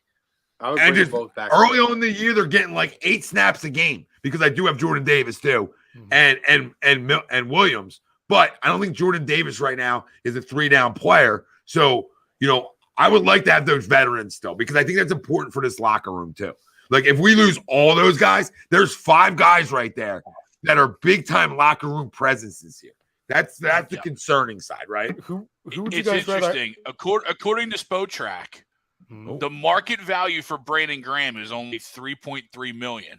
Yeah, I don't think after he's making the 13 this year. They don't have a designation on Fletch. They have Brandon Graham's 3.3. Hargrave was 20 point whatever. Kelce was 11. Bradbury 17. And I'm pulling Sayamalu right now. A quick question for you, Greg. Did these guys? That's their annual. I'm sorry. Go ahead, Tom. No, I'm just curious. Like, did these? Can I? Go ahead, Crum. Go ahead. No, go. I think one thing we have to remember here too, which I think is going to be a huge benefit. He's going to be for this football team. 35. Yeah. I think the huge benefit we're going to have for this football team, like I think you could definitely bring BG back at a much cheaper price. There's certain guys I think you can bring back at cheaper prices, but we're this year going into next year. It's a historical rise in the cap number that they're going to have more cap space to be able to use as well. Because I think it's up 16 million from what it was this year. It's up by a lot. Yeah. Which is a lot. You guys know what happens. It's going to give but you guys know what happens though. Guys get paid more. Yeah, guys get paid more, so it doesn't really, it goes up. But I agree, but I think in terms of the guys that we're looking at, that like a BG or somebody along those, I think Hargrave might take more of a chunk of that to bring back. But then I look at a guy like BG, who I think will get less money, and that'll also offset a lot of that. I think Kelce would take I'm not saying Kelce would take a cheap deal, but Kelce would take a little bit less money for next year in order to give them some financial flexibility. He might take $2 or $3 million less Who? than what he had this year. Kelce. Like I'm bringing up The some thing of we- those kind of I guys. mean, who I think maybe, they'll but if be he more team stays friendly, but if he where- stays, like if he stays longer than he wants to body wise, Chrome, would he take, like, that's the question. Because like the big question for Jason Kelce is like, can I hold my kids down the road? Right. Like I'm set up. I can go do my podcast right now and make a lot of money. So the question comes down to, is he willing to take $2 or $3 million less and put his body through it again? Jason Kelce is going to be, we're not going to know if Jason Kelce is retiring for probably a good 3 months, because these guys, you got to, and one, he's going to give his body a chance to breathe. Right. So in 3 months from now, he's going to feel better. He's got a newborn clothes. I think it's coming down to two players, to be completely honest with you. And who would you rather have, Bradbury or Miles? Because I think that's what I would rather. Oh, it's not close. It's not close. I agree. I It's agree not with you. close. Yeah. I I'm- agree. And I'm not Bradbury, crowning but Bradbury either. Miles' market value was only $7 million. So his expected deal was only like 2 for 14. I think that's because of the market. Because it's. I'm not saying it's top heavy, Yeah. but there's so many up there. The other guy, Dude, these guys aren't idiots. The other guy You're running an RPO. is CJGJ. Sorry, real quick, Craig. You're running an RPO with a quarterback. These other GMs aren't that fucking stupid. Like if you just watched, I mean, literally Fox fucking put it on a platter for us Sunday, right? They said, look at Fred Warner. He's got to sit there because he can't make a decision because he's got to pick which guy he's going to go after. And then Kenny fucking flies by him, right? Like it was right in front of our face. Like we saw it. So like there's tape not saying like the only reason Miles is good is because of Jalen. That's not the case. He's a good running back, but it inflates a little bit of the numbers because you have that. That's all. It doesn't make or break a running back. Like if you have a special one, he's running for 1,700. Like just to be clear with people, like you got a Robinson like that's projected as a first round guy and like a game changing running back. Sure, that guy might come in with fresh leggies and for 4 years give you 1,500 a season. Like that's where my eyes are. I don't want the guy that's coming up on his second deal. See you later, because your legs are now worn out to me, and I hate to do that. So I already look fresh again. How can I get fresh legs back there? Right, because that first 4 years of a running back is when they have their monster years. So that's how we have to look at it, and not draft 110. Let's calm down. But like second round, sure, you're right. Kid from Alabama, Giggs. There's guys agree, out there. I agree with you because it's unfortunate to say, but the running back position has now become that position where they're not worth the second deal, the big pay increase. Yeah. I don't want to say they're a dime a dozen, but even when you're a top running back, for what they would want when it comes down to time to get your pay year, your pay contract, there's already a wear and tear on the body. So you might get 1 or 2 years of really decent production, but they're wanting 3-4 years and so much guaranteed money that it's not worth it. That's the one position that continue to cycle it through on the rookie contract, and if you can hit it. Or if you could sign a guy for a year. Like I said, that's why I look at Tony Pollard coming off of an injury. You might be able to get him in a more of a friendly deal for a year to where he could be, an asset for next year. But aside from that, I'm going and drafting a running back in the draft. And I'll roll with it. Go ahead. Unless you have a Derrick Henry, a McCaffrey, somebody of that ilk. Somebody who there's no reason. Yeah, like the guys who are like the generational offense, literally in their guys, right? In their specific generation, they're the standard. That's an exception, but there's I want to read off of them at that position. Sorry. I want to read you guys off the next question on here because I have to use the bathroom like immediately. But our next question is brought to you by Gleason's Bar, located 6700 Mill Creek Avenue in Levittown, PA. You use promo code A2D, you get 10% off your order whenever you dine in, take out, or online. Gleason'sBarandSteaks.com is where you can find them. Other than the emergence of Jalen Hurts, what are some of the biggest surprises from this Eagles season? And I'll let you guys circle around. I'll give you one. I think it probably should be a pretty consensus name as we, rattle a bunch of names off, right? But it's got to be Brandon Graham because Like we talked about That it. was my number one. We love BG. You know, he's something special here. He's the definition of put your head down and get after it and get better and don't worry about what everybody's got to say about you. Use it as motivation. We all wanted Earl Thomas. Obviously, Earl's a better player than Brandon, but I'll take Brandon Graham now. When you look back on it, like Earl's in a straitjacket right now. Brandon's still playing. Yeah. Like the point is like Earl was more impactful earlier, right? Yes. Earl's got a Super Bowl. Brandon's got a Super Bowl. So the way I look at it, it's a win. Now, what I'll say is coming off, if it was an ACL, I probably don't think he has like a down year, right? But knowing the Achilles and knowing that like DeMeco Ryans, love DeMeco, just hired by the Houston Texans.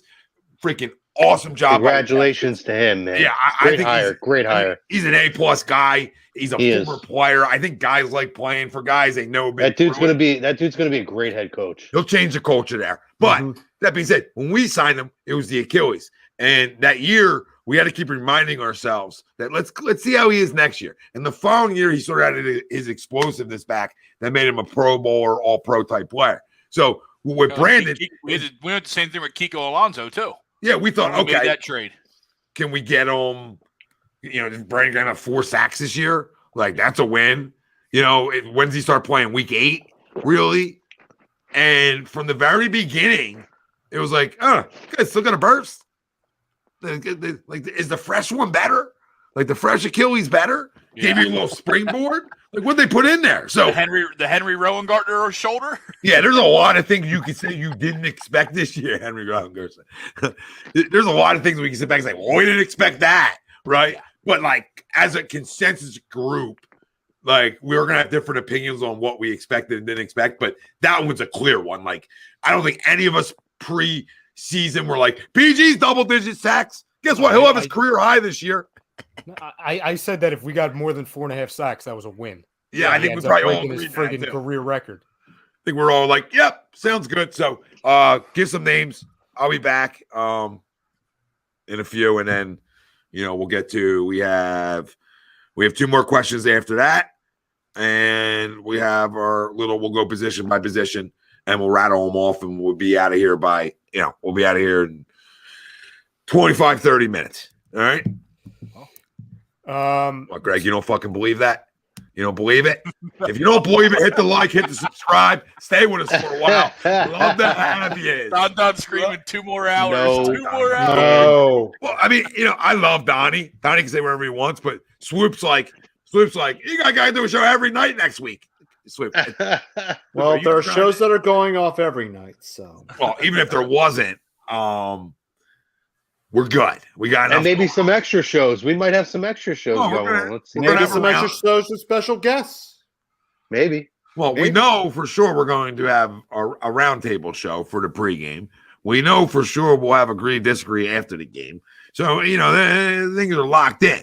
How many shows we need, right? I mean, I know you love listening to us, but there's only so many times that I think we can all say this, that we can say the same goddamn thing. Like for the next 2 weeks, that's the only downfall of it. It's like talk about beating a dead horse, but I like beating this horse. You know what I mean? Call Peter. I love me beating. I'll beat the shit out of it. I love smacking her to the finish line. Let's go. Big Red. Let's go. All right. Well, I want to hear who's next. Who's next? So I'm gonna go. I'm gonna go first on this. Well, second. I'm second, right? Whatever. Yeah. Know your place in line. All right. I'm over here, self checkout, and you're right behind me. I love fucking with you. I'm gonna go with. Now he's even further in. Yeah, in Chrome, the your mic is like a disaster. We can't even hear you. It's like you're in Switzerland. Yeah, it's just a lot of jumping around, Chrome. It sounds like you're on a layup line with the jersey on. Sound like you're in a cave. Sound like you're in Disney. Are you on the log flume?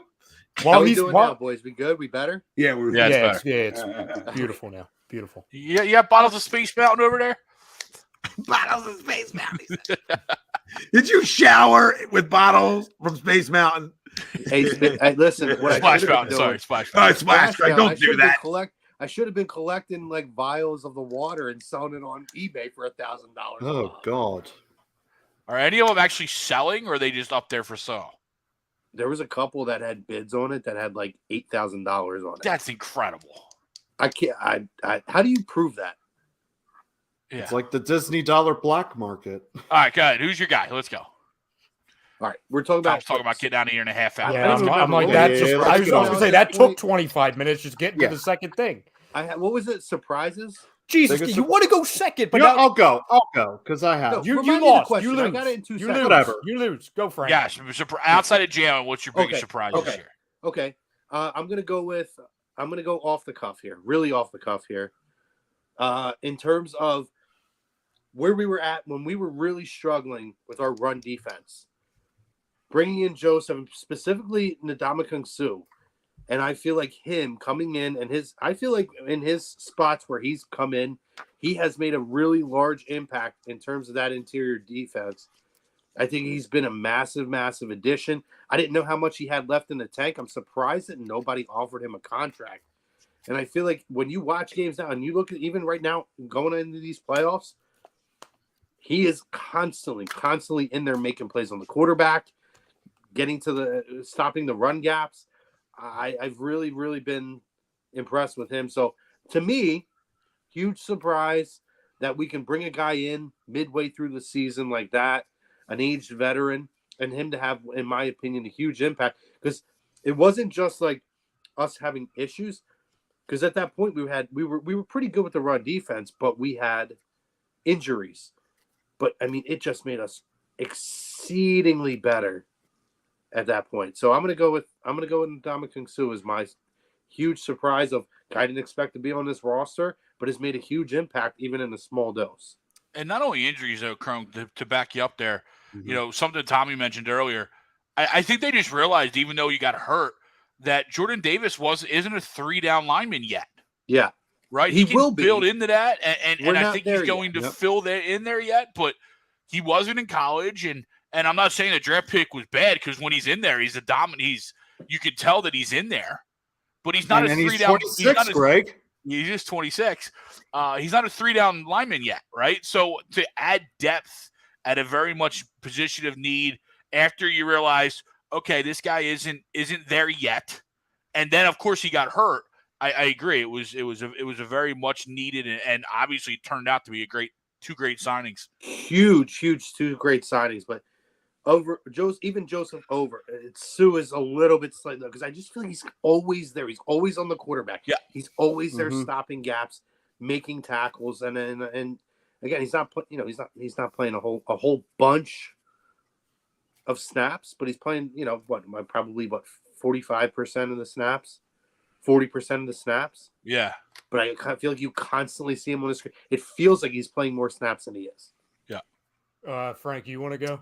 Yeah, I mean, I'm also going to stay on the defensive side of the ball. I mean, the way the defense has performed all season. I mean, I see you shaking that head. I see you shaking that head. The way the defense has played all season, finishing third all time in sacks, emerged from what we saw last year under Jonathan Gannon, and give Jonathan Gannon a lot of credit on what he's done with the defense. Yep, there were some frustrating moments, but it wasn't that much compared to last season where we were ragging on Gannon. And you see a lot of sack records broken. You see a lot of players going to double-digit sacks. You've seen guys like TJ Edwards leading the team in tackles, taking the next big step up. Marcus Epps taking the next step up. Guys like Reed freaking Blankenship taking steps up when guys went down. Well, now you're getting into my territory now. Now I'm pissed. Yes. Now I'm pissed. Oh, yeah. Guy just took 7 answers in one. I know. You got to give the defense a lot of credit, and they're a huge reason why we're in the Super Bowl. And they are the way they have been doing it. It has been very surprising. So I'm going with the defense and Jonathan Gannon as a whole. Greg, you want to go, or you want me to go? No, I'll go. I mean, I'll stay there on the defensive side. I'm going to go my son, TJ. You had told me going into the year he was going to lead the team in tackles, and he was going to be an impactful middle linebacker. You know what I mean? Just, you draft a young kid like Nakobe, and everyone has high high thoughts and high praise for him. And then because of the way the defenses ran, kind of as Marley is alluding to here, we didn't have to play him much, right? You didn't have to play him much because TJ was a force there in the middle, and he's one of those free agents that you got to figure out if you're going to bring back or not. I think he's the one you do. I think you do let Kaiser walk because you have Nakobe here. Yep. But we could talk about that, once we get past here. But my surprise is the emergence of TJ Edwards as your defensive leader there. I've got two. One, not that it was a huge surprise, but we definitely have been critical of him. We talked about him a lot about 25 minutes ago. I don't want to say the level of consistency with Miles Sanders, but just how impactful he has been all year. And the only reason why I don't say consistency is because there's been some games, not necessarily his fault, because they just haven't given him the ball or for whatever reason. Like we have that debate every year. Yeah. It's just this guy for big portions of the season was kind of the premier guy on offense, especially with what you're trying to do. Now, I understand, listen, when you have a mobile quarterback in the offense you run, it's hard to really, have an unsuccessful season. All you got to do is really stay healthy. But we didn't know if he could do that, right? That's part of it, right? That could be a part of the surprise is that the fact that he stayed relatively healthy and he hasn't missed big chunks of games. My bigger one, though, and this goes to more of a surprise based on where we were before the season, right? As soon as you made an acquisition, we were like, oh, okay, this is going to be something here. But even then, after we made the acquisition I'll name, there were some questions because he was changing his position. Yeah. About 2 weeks before. That was my second one, right? I'm with you.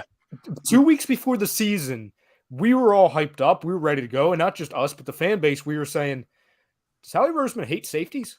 Yep. We have one safety on the our Jesse roster. Bates rumors early. Yeah, and the fact that we cut Anthony Harris. Yep. Yeah. And we let some guys walk. We didn't, Tyrann Mathieu was still out there. We cut Anthony Harris. We're we have Marcus friggin' Epps and Kayvon Wallace, but Kayvon Wallace kind of sucks if he's not getting thrown to the ground by Trent Williams. And even Kayvon Wallace had a couple moments where oh, you don't completely suck. Yeah, you do flash. But it was the level of impact that you got out of your safeties because middle of the preseason, we're oh, okay, we're going to have to hide those, deficiencies. And you had a safety that led the league in turnovers or interceptions with him missing 5 weeks of the season. And when he was going, listen, you got something out of Reed Blankenship. He's not awesome, but he's an NFL player. And we had no idea who he was. So you had no idea what you're getting out of him. Undrafted, I think, too. Yeah, correct. So, and Marcus Epps, there's been some games where it's okay, that was bad. But I would say the first 7 weeks of the season, he was all over the place. He was all over the field. Yep. Especially the first 4 weeks. We're oh my God, this is why they trusted Marcus Epps and we didn't draft somebody or we didn't go out and get Tyrann Mathieu or trade for somebody earlier. And obviously Gardner Johnson, as much as we knew he was a player in New Orleans and we knew it's okay, you're trading for him. The eye's really on him, especially he's in a contract year. You never know what you're going to get when you're changing positions, even though he was, he did play that in college. Yeah. So the level of what you got out of Epps, Blankenship, able to hide the deficiencies of Kayvon, and you really getting everything you got out of Gardner Johnson, even in a limited sample size because he got banged up and then he was just out after that. It's a credit to this GM and to this organization for really finding the right guys and trusting in the right guys. Because you could have gone out and paid an arm and a leg with a first-round draft pick for, Hamilton, right? Like a lot of people wanted to. And I'm not saying that would have been a bad idea. Or you could have gone out and gotten Tyrann Mathieu and paid him a lot of money, or you could have traded way more than – I forget what we traded for Gardner Johnson. What was it, a sixth? Second or third? It was I don't even know. I'll look it up, though. I feel like it was a late-round pick because we were why the Saints getting rid of him? We could have gone out and traded a third-rounder for Jesse Bates or traded a third and a fifth for somebody else, and we kind of found that diamond in the rough, somebody that's going to be due for a contract. And to me, he's played up to the standard where I think he's the biggest lock to get a contract extension, other than the quarterback, obviously. 5th round pick. Yeah, I think Blankenship, I think, is a good name too, guys, because this kid is an undrafted rookie that, I'm not saying there wasn't a fall off, but he was able to at least hold the fort down while CJ was out for a while. Yep. I think he got a pick in his first game where he was replacing That CJ. game, that game where CJ was out, it was like within like probably the first 10 minutes he was in the game, he made a big play. I think to your point though, Chrome, and I think it goes to kind of this whole conversation, right? I think the overall depth, right? We talked about it earlier when you have 20 free agents though, and you got to start picking and choosing who you're going to bring back and who you're not. I think Tommy mentioned it and alluded to it earlier. Like you're going to potentially lose that depth, right? If you look up and down this roster, I mean, we've named guys kind of all over the field in this little exercise, but it just goes to show the overall depth of this team, not only your starters, but the guys potentially filling in behind them. So I think that's also kind of one of the biggest surprises is just the, Howie Roseman, the team's overall depth. I mean, we didn't name anybody on the offensive side of the football in this exercise, and yet we had 4 guys have 10 total touchdowns each. Oh yeah, I wasn't done on. I wasn't. You know what I mean? Done. Yeah, I wasn't. But I think it was crazy. But what were some of the names that I didn't hear? What were some of the names? I went with the overall impact of the safeties because 2 weeks beforehand, we were sitting here with Marcus Epps. Yeah, Omar. We didn't know how the movie was going to go, and the movie went well. So Greg went with his that script turned out real well. Yeah, fucking script worked out well. Greg went with DJ. Okay. Frank went with the entire defense and Jonathan Gannon. Well, I was going to name Jonathan as a surprise because he did adjust. Just because he had a lot of talent doesn't mean you're going to be successful, right? Yep. So, and I thought he did a great job of like adjusting, as the season went on. I'm not going to say he was perfect.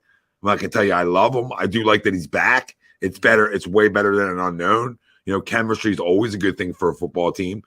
But no, I think oh, hey. I was saying I went with Ndamukong Suh. Okay. Another guy who I think came in and he's not playing every snap, but it feels like he's playing more than he is because he's constantly around the ball making plays with the quarterback and stopping those run gaps. Yeah. I think offensively, a surprise, even though like Greg went TJ, so that's somebody he believes in. Well, I'm gonna go with somebody I believe in, and that's DeVonta.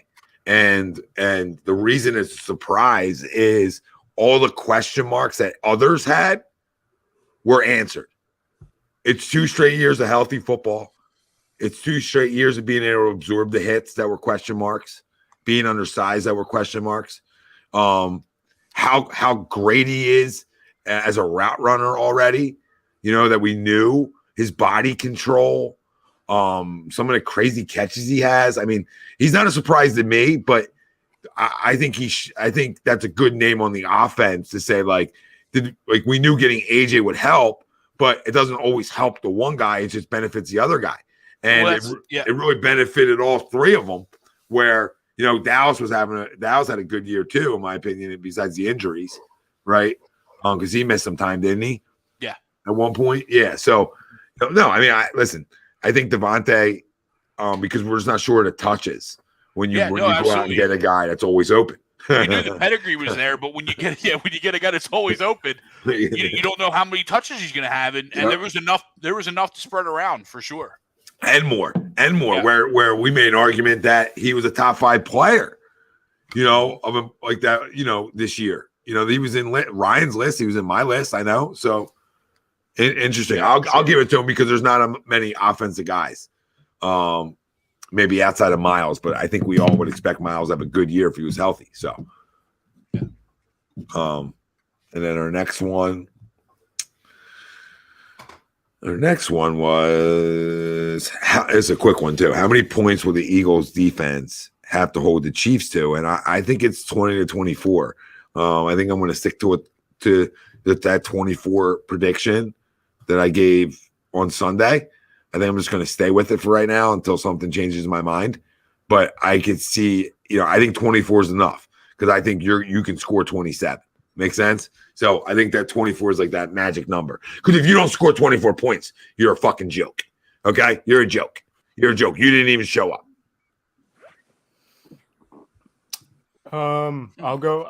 This is the last thing I'll say before I jump off. It's funny because we average through the entire year 2022, we averaged the same amount of points per game, and that's 28.7 points per game. We averaged that in 2022 too. Yep. Wow, interesting. Cool. Consistency. So I'm going to go 27. Also, that's what I have, at least currently, that's what I have with the Chiefs scoring. I have us winning 31-27. I just find it, listen, it's Mahomes. Like, I'm not telling anybody anything you guys don't know. I just find it hard to go into a game against Mahomes, even when if it's not Tyreek, I get it. It's Valdez, Scantling, and I get Kelce's there too. I just find it hard to be like, oh, we got to limit them to like 20 points. You know what I'm saying? And I'm not saying you said that, Tom. I'm just talking about in general because that's kind of the number I was talking about the last couple weeks. Yeah, no, I don't disagree with you. My thought is when you have this kind of front you have, he's never seen it. He's never got to play him, right? And there's not one time in his career, because this is factual by the numbers, that he's seen a front that gets pressure like this. Not saying he won't beat it, right? Not saying he won't be able to extend, but not just a pressure front, a speed front. So it's not just like power. This is speed. And he gets a lot of his big plays because he's so freaking special off of the ad lib, off of extension, right? That's where he gets a lot of his big plays at. And I think that's where we can thrive in this football game, right? So that's where I'm like, I don't think 20 you need to, because I think you can score 27. I'm worried of getting in the 30s. You know, I'm worried to feel like I have to score 30 when I had the number 1 or number 2 defense in football. Like that, even though he's great, that should be enough, right? Like it should. We're not far off on numbers. Like 24-27 is semantics. Oh, yeah. It's a Jake Elliott. Yeah. Like if you say you got to hold him to like 17, I think, all right, calm down. Right. Yeah, no. Yeah. Like the Bengals just held him to what? 23? 24? 23, I believe. Yeah. 23. So I mean, like 24 to me is like, well, I'm almost giving us some wiggle room when I shouldn't. You know what I mean? In reality, like I should be like 20. You should be like, hey, we're better than the Bengals. Now you factor closed environment, right? You factor some of them things in, you can juice the points up a little bit, right? That's how I look at it. That's where I'm like, okay. I'll tell you the closest thing that we've seen, or I'm sorry, that he's seen, Patrick Mahomes, to this defense, and the defense I'm about to name is, we talked about it on Monday. It was not as good, and it was in a Super Bowl. The closest thing he saw to it was the 2020-2021 Tampa Bay Buccaneers defense, and he put up 9 freaking points. Yeah. This is way better than that. The ends are better. The interior's better. The secondary's better. They're just better. Well, the one thing you have to remember too, guys, about our pass rush, it's not all out blitzes. So like the vast majority of the pressure we've had on the quarterback, when you look at the numbers, and I saw a stat today, don't quote me on the percentage, but I know it's somewhere in percentage of like 60, 65, 68% of our pressure on the quarterback is just by the front four, not bringing other guys to blitz. And that's the difference with this defensive line is that they're going to get after the quarterback without having to bring all those extra bodies in.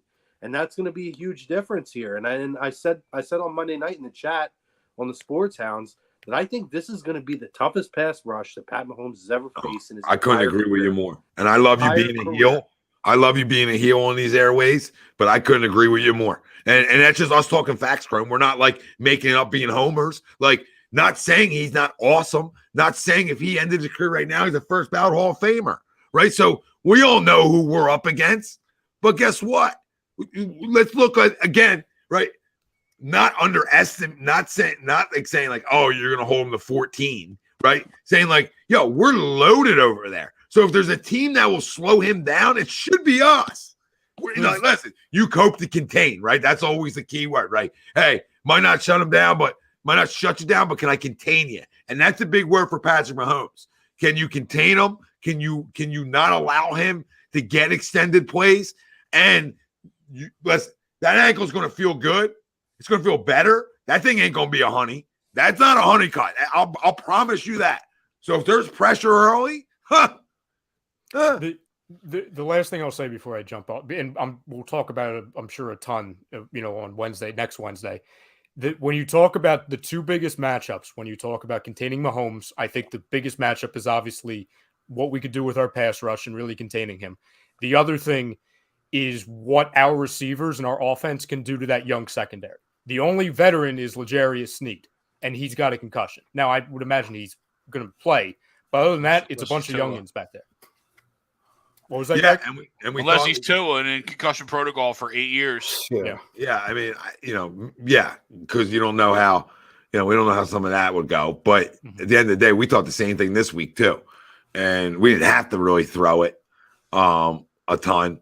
We actually did it the other way, right? Which was funny because we thought we were going to expose their secondary. Well, and our pass rush, to Chrome's point, to all of your points, we're not one-trick ponies. The 49ers pass rush, we talked about it before they even enter the building. If you stop Nick Bosa, they really don't have an answer. I think the next best, sack leader on that team was at 5. Cowboys were the same way. Micah Parsons, you contain him, you're good. You have a shot at winning any game. You have 4 guys that are in double-digit sacks. If it's not one, then the other guys are going to get theirs. So, and that's the other thing.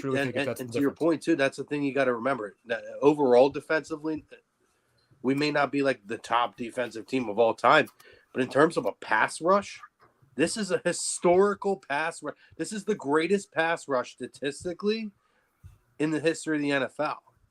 When you talk about them front 4, it's crazy. It's crazy how good this team is. And again, they don't need to do the trick, bringing guys off the edge and doing all this and that, and bringing linebackers. They don't need to do it. Their front 4 or front 8 can get to the quarterback. They can get to the quarterback on their own.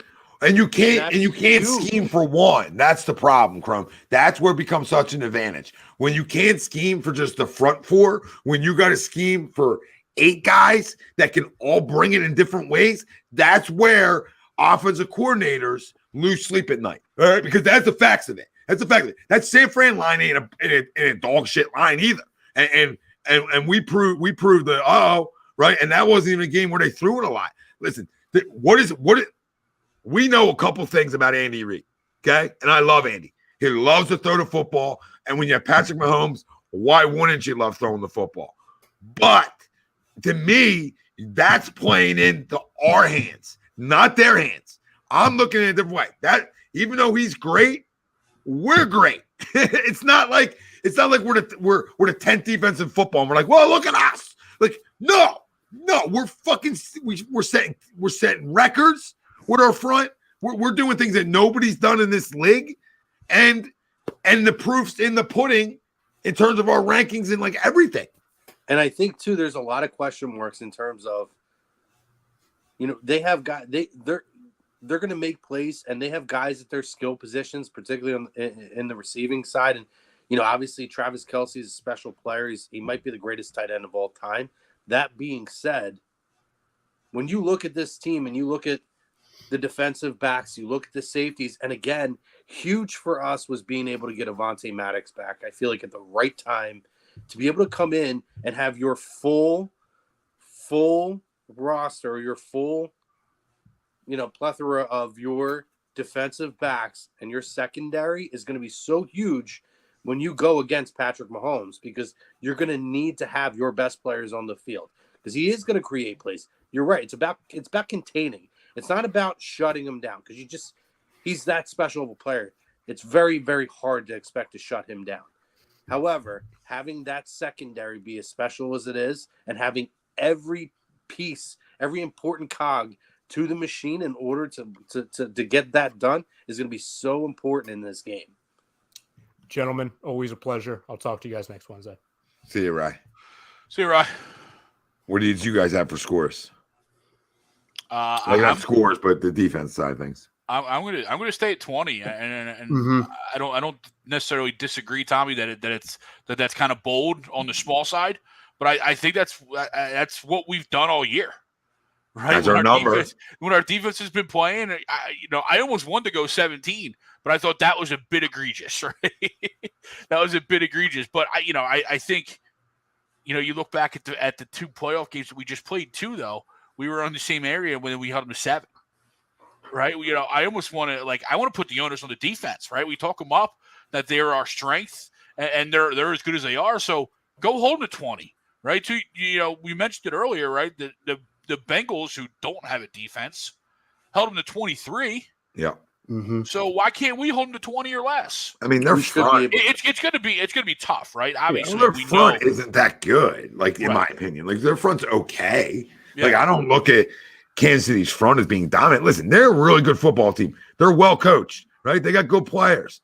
They got 3 Hall of Famers, or for all, 2 definitely Hall of Famers, but 3 guys that are all pro first team guys.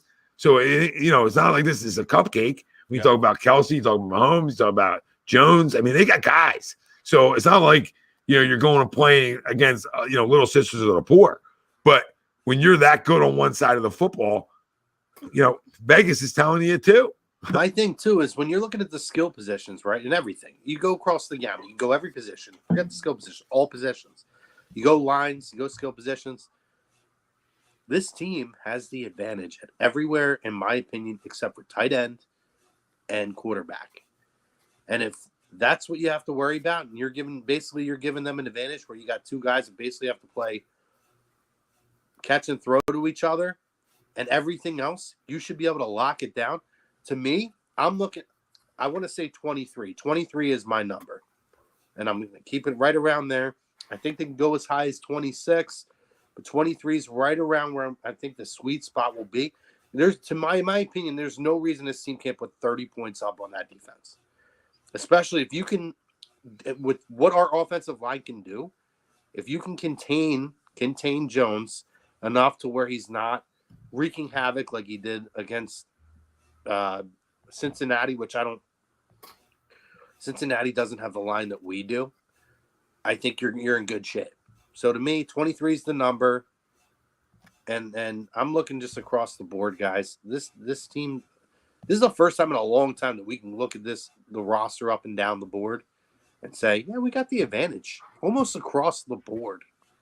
Yep. And the 2 guys we don't are Hall of Fame, maybe the best ever. And I know it's early to say that about Patrick Mahomes, but in terms of talent-wise, I'd put him over Brady, an actual talent-wise. And then that's not too bad when you look at maybe, you got the greatest tight end ever. You're not going to have the advantage over that. But guess what?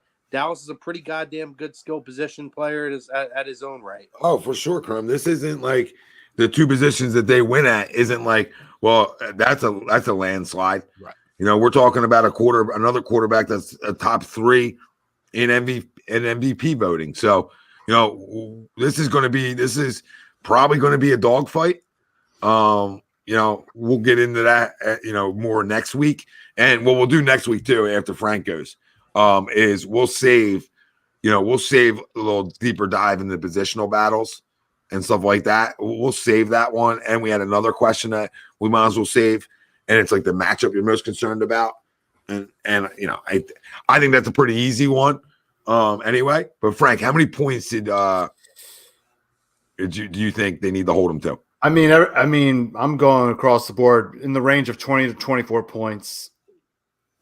I'm right with you. You all hit Frank. the points there. I mean, I think the big thing for me is, and of course with the biggest matchup, I mean, I'll explain the programming once we give our final thoughts at the end of the show.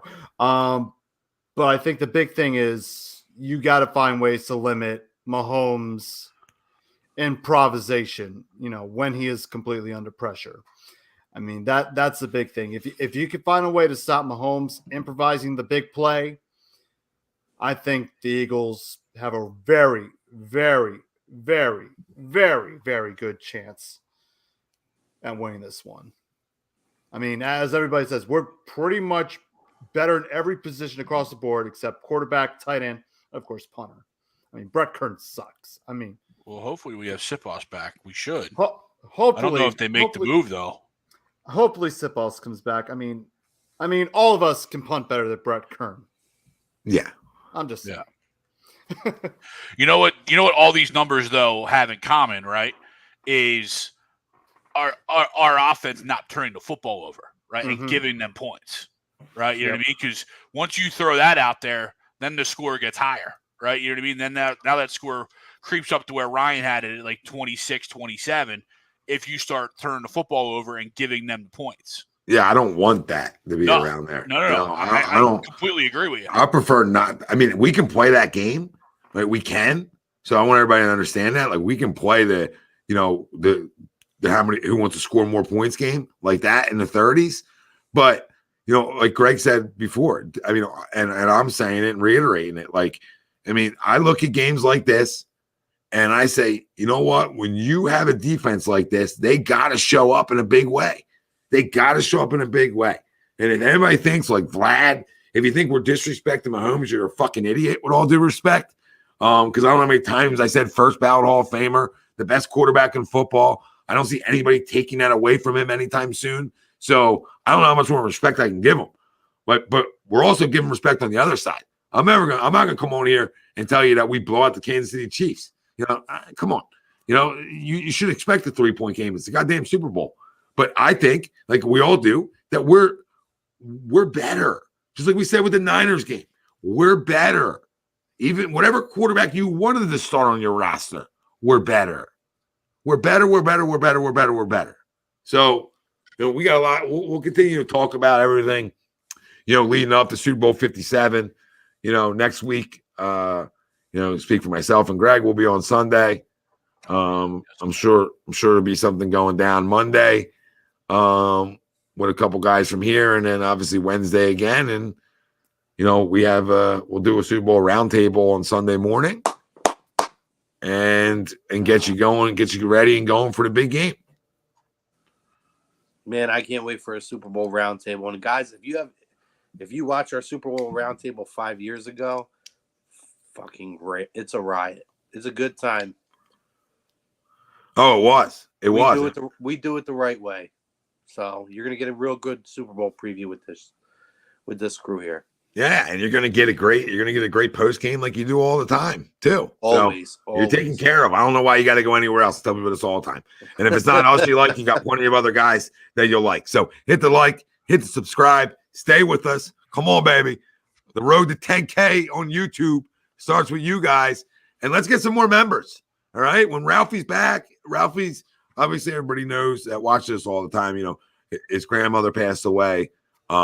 And he missed some time with that, and now he's sick. So as soon as Ralphie's back with the wheel, we're gonna be spinning the wheel. And last 2 weeks ago we gave away $50. So we're here. We're here giving you away money and other prizes. If you want to become a member, that's right in our description on YouTube where you're watching right now. Pause. I would love to jump in a pool. I don't have a pool to jump into right now. So, and if Chrome wants to open his up, I will uncover part of it just for you to jump into it. Yeah, not going to take that bet because I think they win. So, Pause. I appreciate it. And listen, Jonas, I'm just extremely confident. Like I'll say it one last time on the way out. I'm gonna walk and talk like a goddamn winner, and that's what we should do. The days of us thinking something bad's gonna happen ended in 2017. It ended that day. It ended. Stop thinking that way. A couple weeks ago, we said it. It's okay to enjoy the fruits of the labor and the effort this team has put in. We don't have to doubt everything that's going on and put in our mind that, oh, it's too good to be true. It's okay to accept that you are in a great position right now.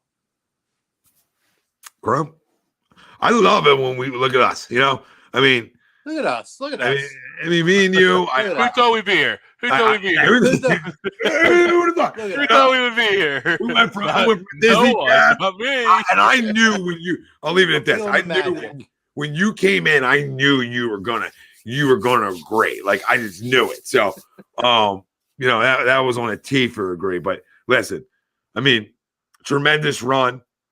Obviously, when you've been this good all year, and it's time to go finish the job. So we're not even in game week yet. Next week we start game week. We start giving you more predictions. Oh wait, it's not game week? No. Oh, so people announcing news this week is terrible and outrageous and stealing spotlights? Sorry. Flag Freaking football. idiot We on got me. flag football this weekend, right? Oh yeah, some freaking Sure. idiot on the book. Sorry. Oh yeah. Well, there's a lot of them. It's the book is a strenuous place. But listen, if you're ever on the book, go follow us on Facebook, follow us on Instagram, TikTok, Twitter, everywhere. All you gotta do is search HUD Radio, and we're everywhere you get your podcasts as well. So if you like listening on the podcast side, Mr. the great Frank Vespi gets us up over there every show. So we appreciate him. So you guys appreciate him. Head on over. You know what I mean? Fucking appreciate Frank Day. We might have an appreciate Frank Day coming up soon. Frankie going out to the bowl. He's the only guy. Oh, Greg, I am Trying to get am. there. Send I'll be Programming there. I'll be kind of there. So What's your programming programming note. content. Yep, yes, it is true. I am going out to the Super Bowl. I am very excited. So I will not be on next Wednesday because I will probably be sleeping to get ready for a morning flight. So, woo, that's going to be. Hey, up. Hey Frank, just send us some content and let us feel like we're there, buddy. I will try. Frank, if you're able to score another ticket that is very mostly close work. to face value, I'll be there. There'll be lots of work, maybe some play. I don't know, but we'll see what, what I Paul? can do. Pause. You know what, Pauls? You know what? I'll save that for next week. All right. I'll save that one for game week. Let me get a little more feel with my loins for it, and I'll get to, and I'll get there next week. I'm not there yet. You know what I mean? But it's gonna be a fun football game. I'm excited for it. Sixers got some games coming up here too. So we have the Sixers Sunday at 3, which is nice. So it takes, and it's against the Knicks. So good matchup. And I think we have San Antonio Friday, maybe, which should be a layup line. So they need to go take care of business there. They obviously won the night against Orlando. Obviously a must win. Can't lose that. Last night. Yeah, it is the third at San Antonio. So yeah, what is that? One rebound for Harden away from a triple double tonight.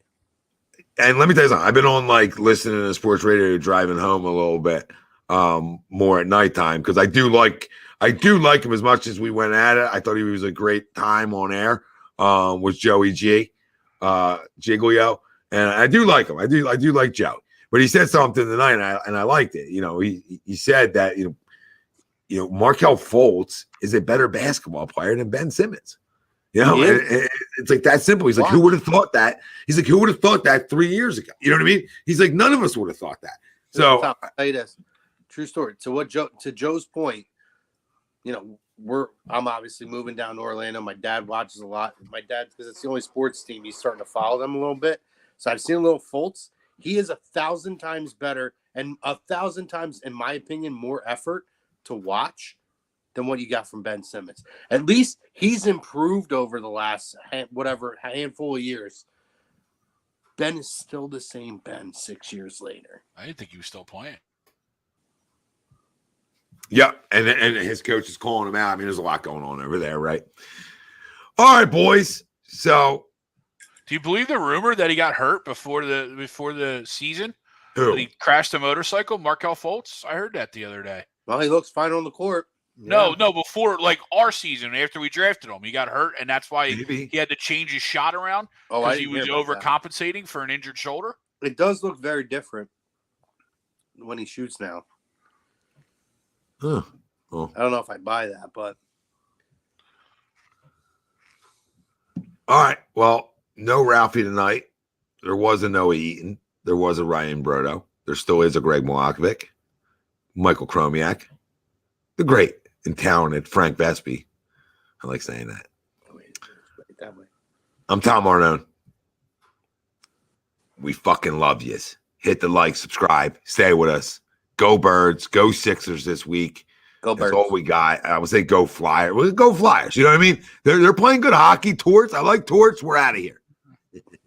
That's all they're getting from me. Maddie and the boys can take you there. Maddie and Bo can handle that for you.